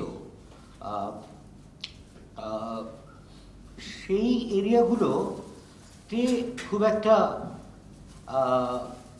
invasion holo na by educational pursuit of the government of India and the nation's educational pursuit of having more number of subjects, more emerging number of subjects, etc. etc. তো এইদিকে ধ্যান ছিল না, সেটা একটা মন্দের ভালো। তখন তারা নতুন জমি খুঁজছে, নতুন বিল্ডিং হচ্ছে। তার ফলে এই কোর এরিয়াটা বেঁচে গেল আমার মতে, যখন আমরা দেখতে গেলাম। এখানে খুব একটা কিন্তু ইনভেশন এই কোর এরিয়ার মধ্যে হয়নি। তো আমরা আমি জাস্ট এটা বলছি এইটুকু এই কারণে, এই যে এরিয়াটা, এটা আমার উপলব্ধি, হ্যাঁ, আমি জাস্ট সেইং দ্যাট, সে এই যে সময়টা যখন G+4 রজত রায়ের ডেফিনেশন অনুযায়ী তৈরি হচ্ছে, যখন প্ল্যান করা হচ্ছে এনক্রোচমেন্ট এবং বাউন্ডারিটা দেওয়ার, বাউন্ডারিটা দেওয়ার দরকার ছিল, কারণ it's very irregular plan, but কিরম ভাবে, that is the question, how the boundary wall needs to be design. কারণ রবীন্দ্রনাথ ইভেন একটা কল কোথায় বসবে, কোন জায়গাটায় বসবে, সেটার জন্য কনসালটেশন করতো, মিটিং করতো 4-5 জন collaborator. So I think we lost the bus, because by that time CPWD চলে এসছে, construction money, public works department money, একটা tender money তাড়াতাড়ি করে একটা estimate করে দেওয়া, etc. তার ফলে এটা ওই G+4 হতে আরম্ভ করলো, এবং বহু বিল্ডিং হতে আরম্ভ করলো। ডেভেলপমেন্ট মানি অন দ্য হোল, শিক্ষিত অশিক্ষিত ইনক্লুডেড,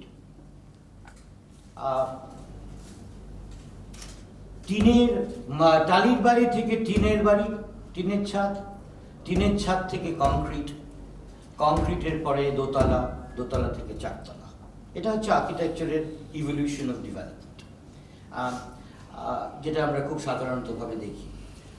সেটার যে অন্য ন্যারেটিভও থাকতে পারে, বা হতে পারে, বিশেষ করে একটা ইম্পর্ট্যান্ট জায়গা যেটা একটা মানসিকতা নিয়ে তৈরি হয়েছিল এবং তার কতগুলো রিজনস ছিল, সেটাকে না ভেবে না জেনে সেই ডেভেলপমেন্টটা ওয়াজ ভেরি ক্ষতিকারক হয়েছিল শান্তিনিকেতনে। অনলি বাচোয়া তখন তারা নতুন জমি খুঁজছে, ওই কোয়ার পাশে ওই জমিটা কি আমাদের, ওইটা কি এখানে করতে পারি, এখানে তো এই বড় জায়গাটা তো আছে, ওইখানটায় আমরা তাহলে ওই সেকেন্ড ক্যাম্পাস অফ কলাভবন তৈরি করি।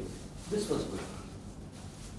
আমি এগুলো জানি কারণ ওরা একটা কমিটি করেছিল, এখনো আরেকটা কমিটি হয়েছে, সেখানে আমিও সেখানে একজন মেম্বার, বিশ্বভারতীর একটা কমিটি। তো I think it's one of the most powerful figures. Doesn't need any introduction, particularly to a Bengali or for the nation. Poet bole সম্ভাষণ করেছিল Nobel Committee. Tagore's body of work not only spanned literature, but is all intertwined. His painting, his literature, his drama, and he was the first thing that he did. Santiniketan গৃহ, যেটা primarily ওর বাবা থাকাকালীন হয়েছে, প্রথম বাড়ি ও শান্তিনিকেতন, সেটা was very colonial. It's a two-story building with all the Calcutta kind of a building which was built, and how Rabindranath departed from that colonial style, including that Upashana Mundir, which is a Kachir Ghar, যেখানে the earlier discussion at the time of his father was more on religious grounds.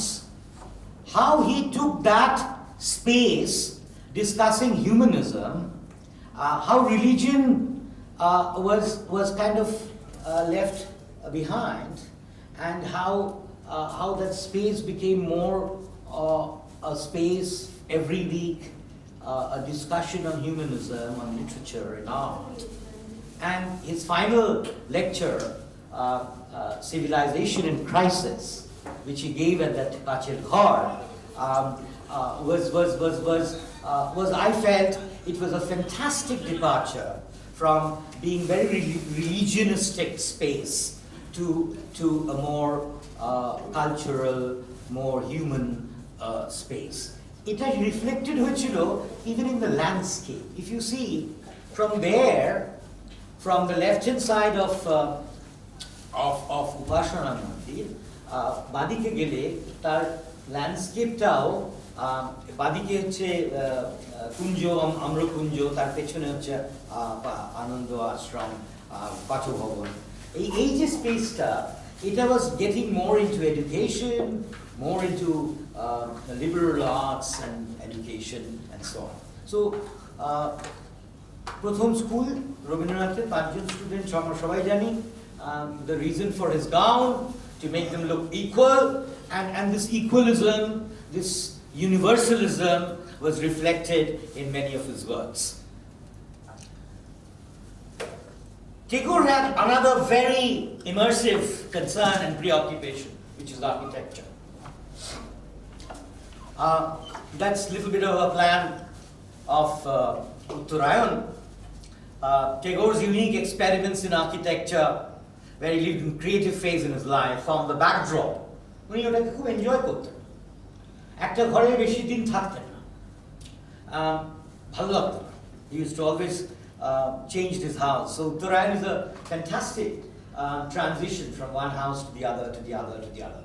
যদিও উনি আর্কিটেকচারে খুব মাতব্বরি করতেন, এবং he used to inform that I would like to have this and that and that and this. And he used to be very collaborative with all his friends, be it an artist, be it Shurin Kaur, who almost became his private secretary later on. না, মাতব্বরি মানে মাতব্বরি তো collaborative মাতব্বরি ভালো। So yeah, now intervention. He was fantastic from that point of view, and ও ভালো লাগতো না, তাই জন্য একটার পর একটা মাতব্বরি কেন বললাম, রবীন্দ্র ভারতীতে উনি একটা বাড়ি করেছিলেন। By that time he had the experience of doing a lot of architecture in Rabindra Bharati ইউনিভার্সিটিতে ঢুকতেই যে প্রথম বাড়ি বিচিত্রাতে উনি ফার্স্ট ফ্লোরের সিঁড়িটা দিতে ভুলে গেছিলেন।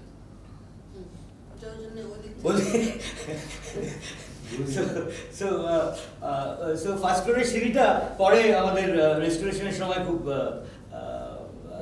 চিন্তা করে এটা মা তো পড়িব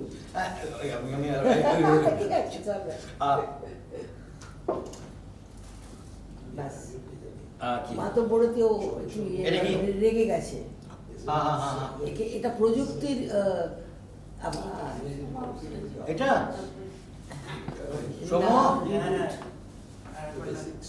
রিবুট কর না একটু বাবা, একটু রিবুট করে বড় ইয়ে হয়ে যায়। এই হলো প্রযুক্তির আরেকটা পর্ব। আমার engagement and interaction with Shantiniketan is when Archaeological Survey wanted to restore 23 buildings in this core area. এই core এরিয়াতে যেখানে G+4 হয়নি,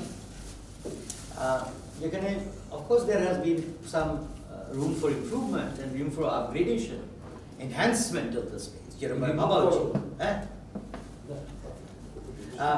সেই বিল্ডিং গুলো তখন খুব তাড়াহুড়ো করে মিনিস্ট্রি থেকে বিভিন্ন ডিপার্টমেন্টকে মোবিলাইজ করে এএসআই ওই তাই ন্যাশনাল আর্কাইভস সবাই এসে শান্তিনিকেতনে কাজ করছে। এটা কত সাল? 2010। সেটা হচ্ছে 150th birthday of Rabindranath.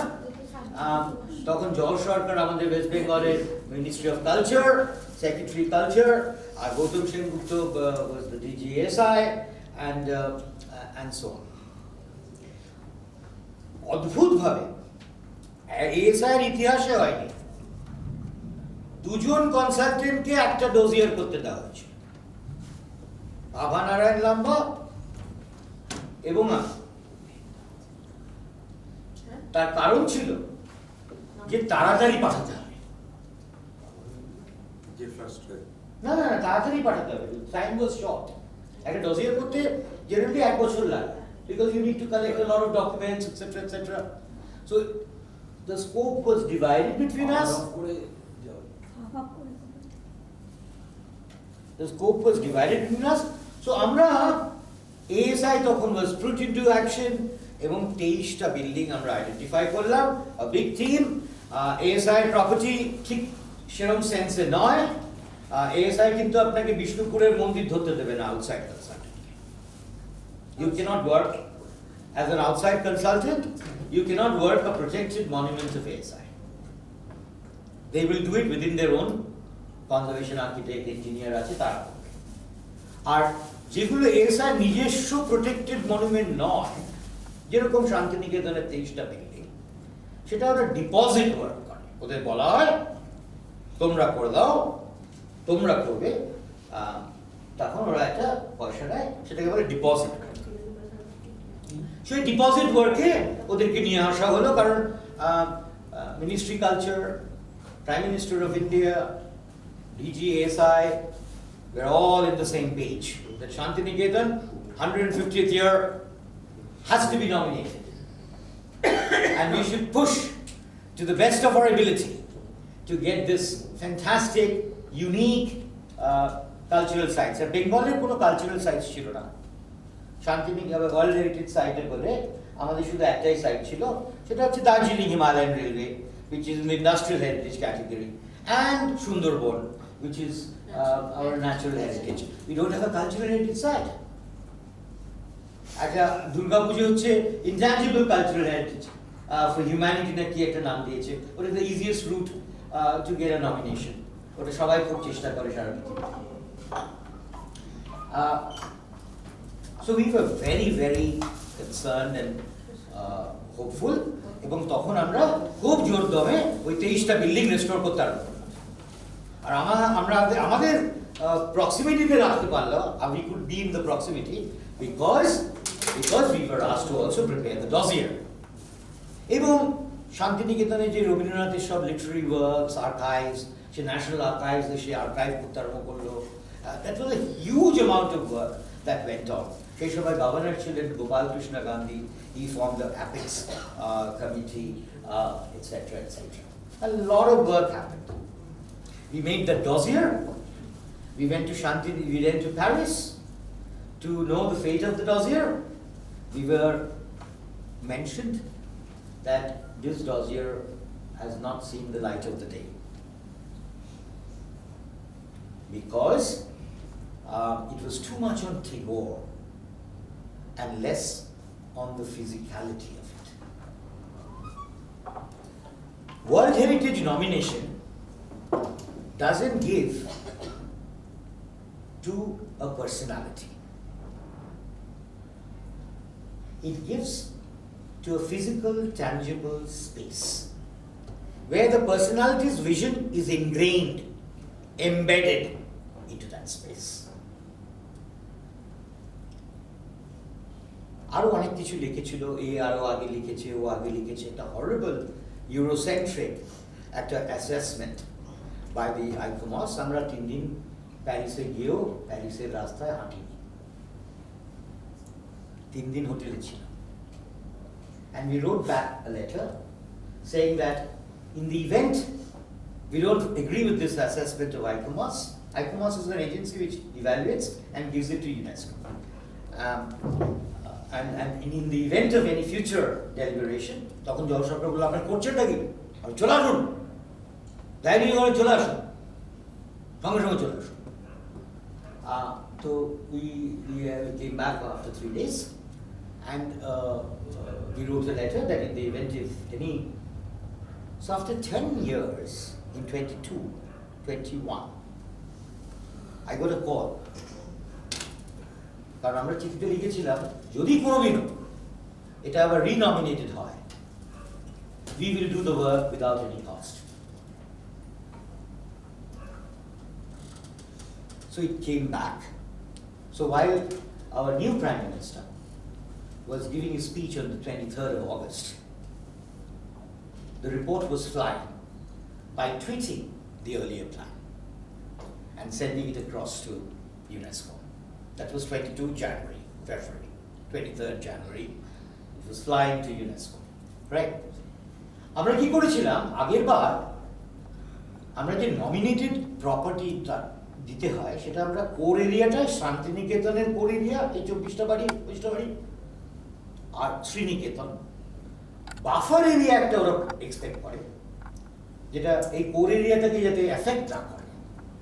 Suppose if your buffer area somebody wishes to do a cement factory, will it not affect your site?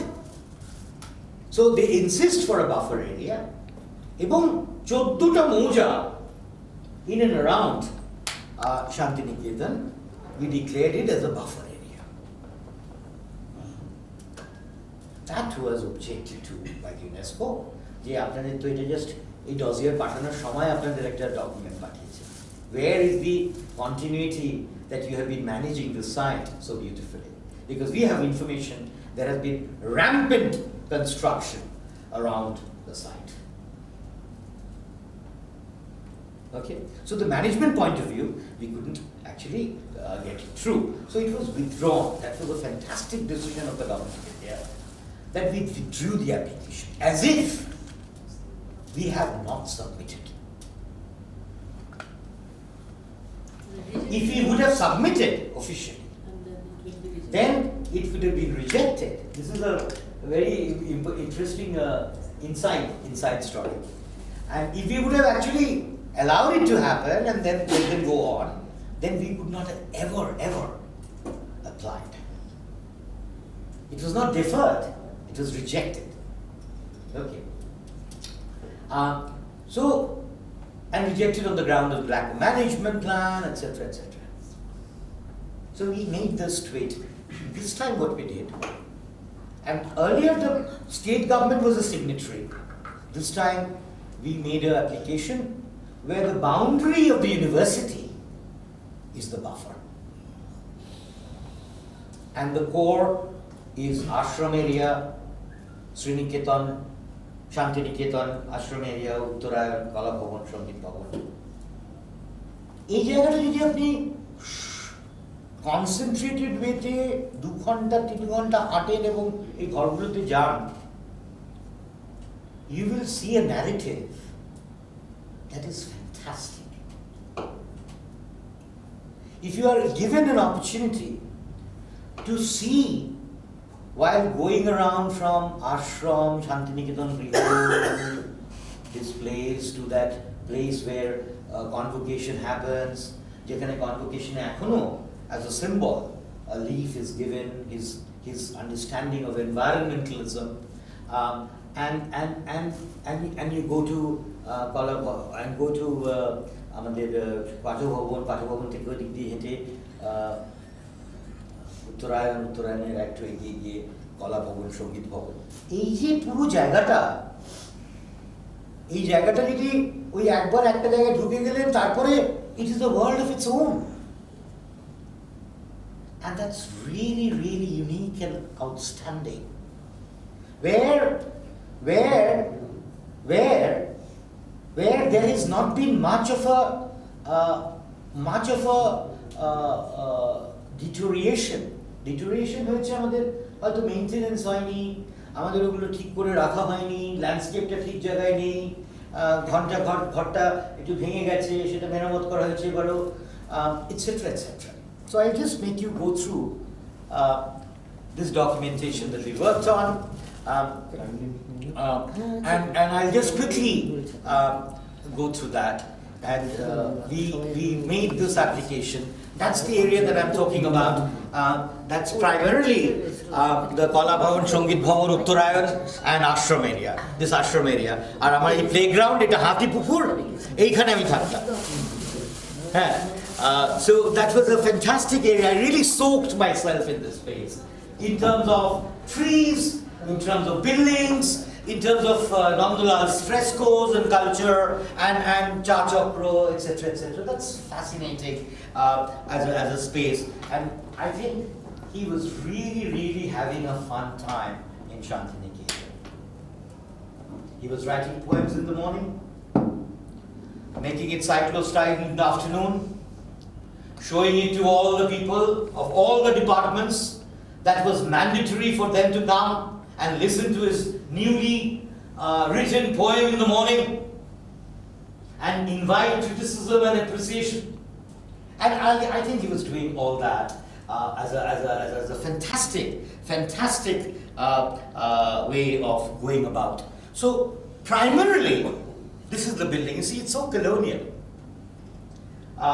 Primarily at the time of his father, which is Shantiniketan Griha, which we also restored quite, and so we actually documented and measured drawn.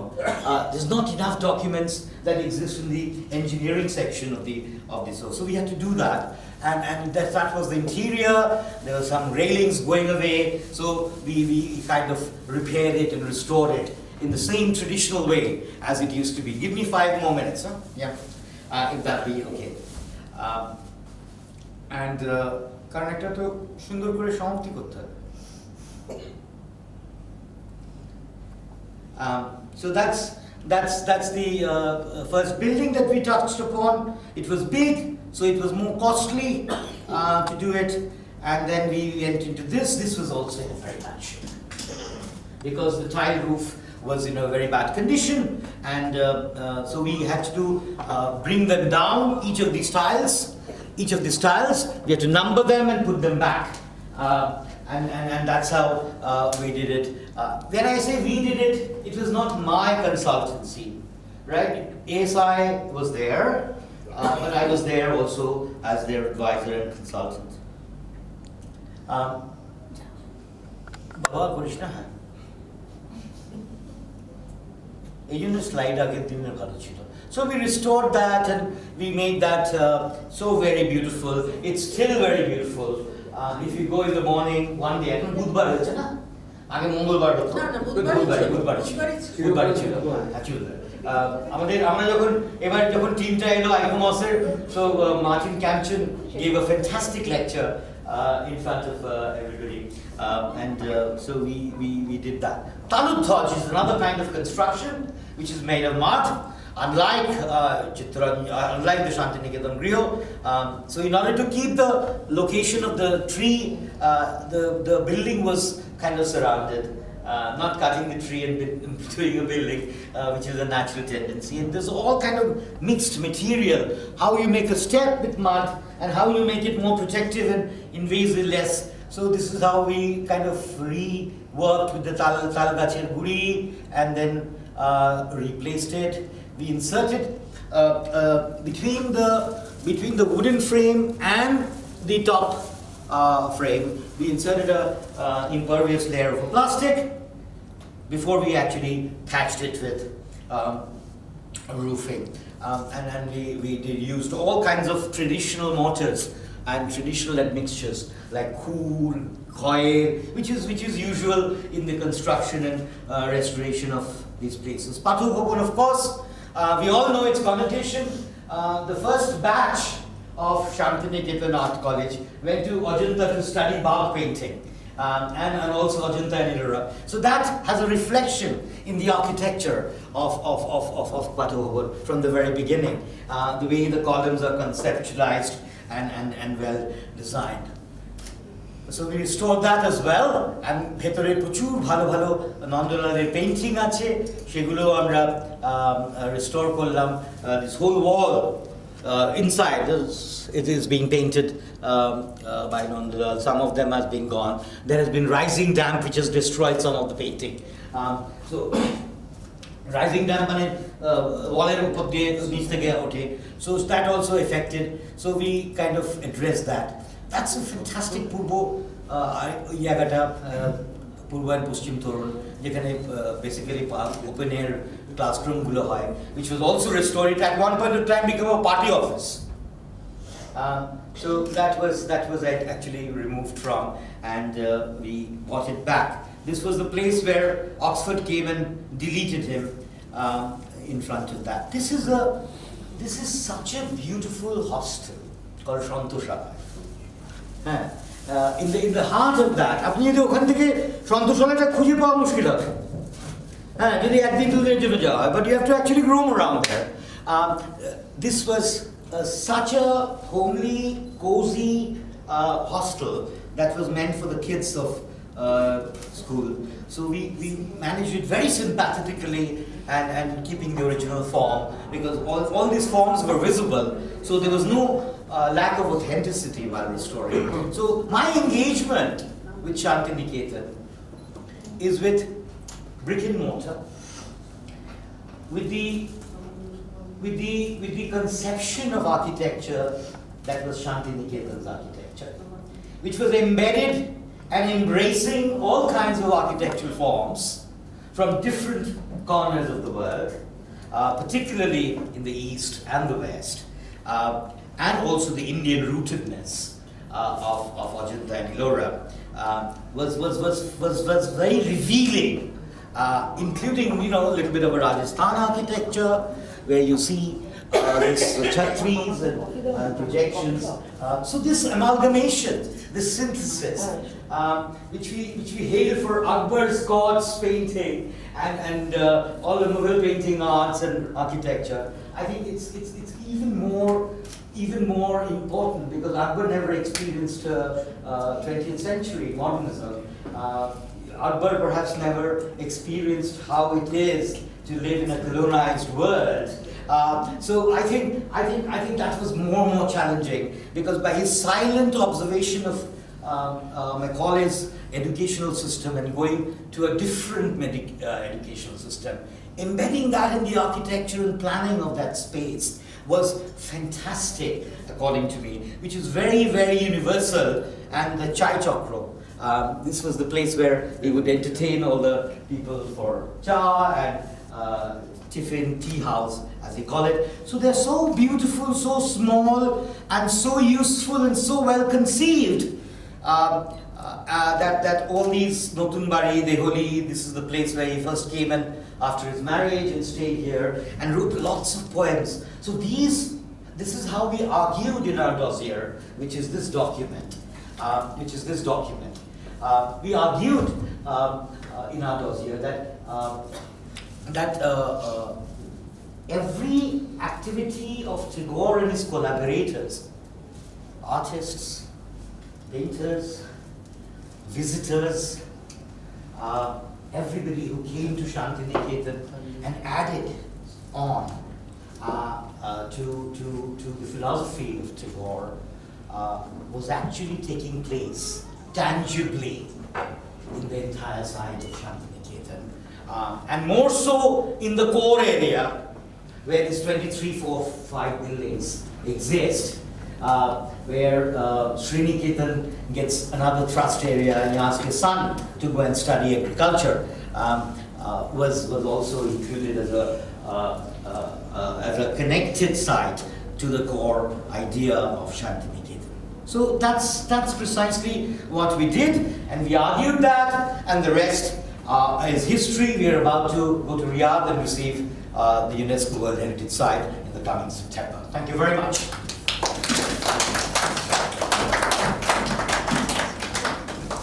Professor Srila Basu এবং অমর বসু ফিরে যাবেন শান্তিনিকেতনে, সেই জন্য আর প্রশ্নোত্তর না রেখে খুব সামান্য কেউ যদি জিজ্ঞেস করতে চান সেটা হতে পারে, অথবা আমরা এখানেই শেষ করতে পারি আজকে।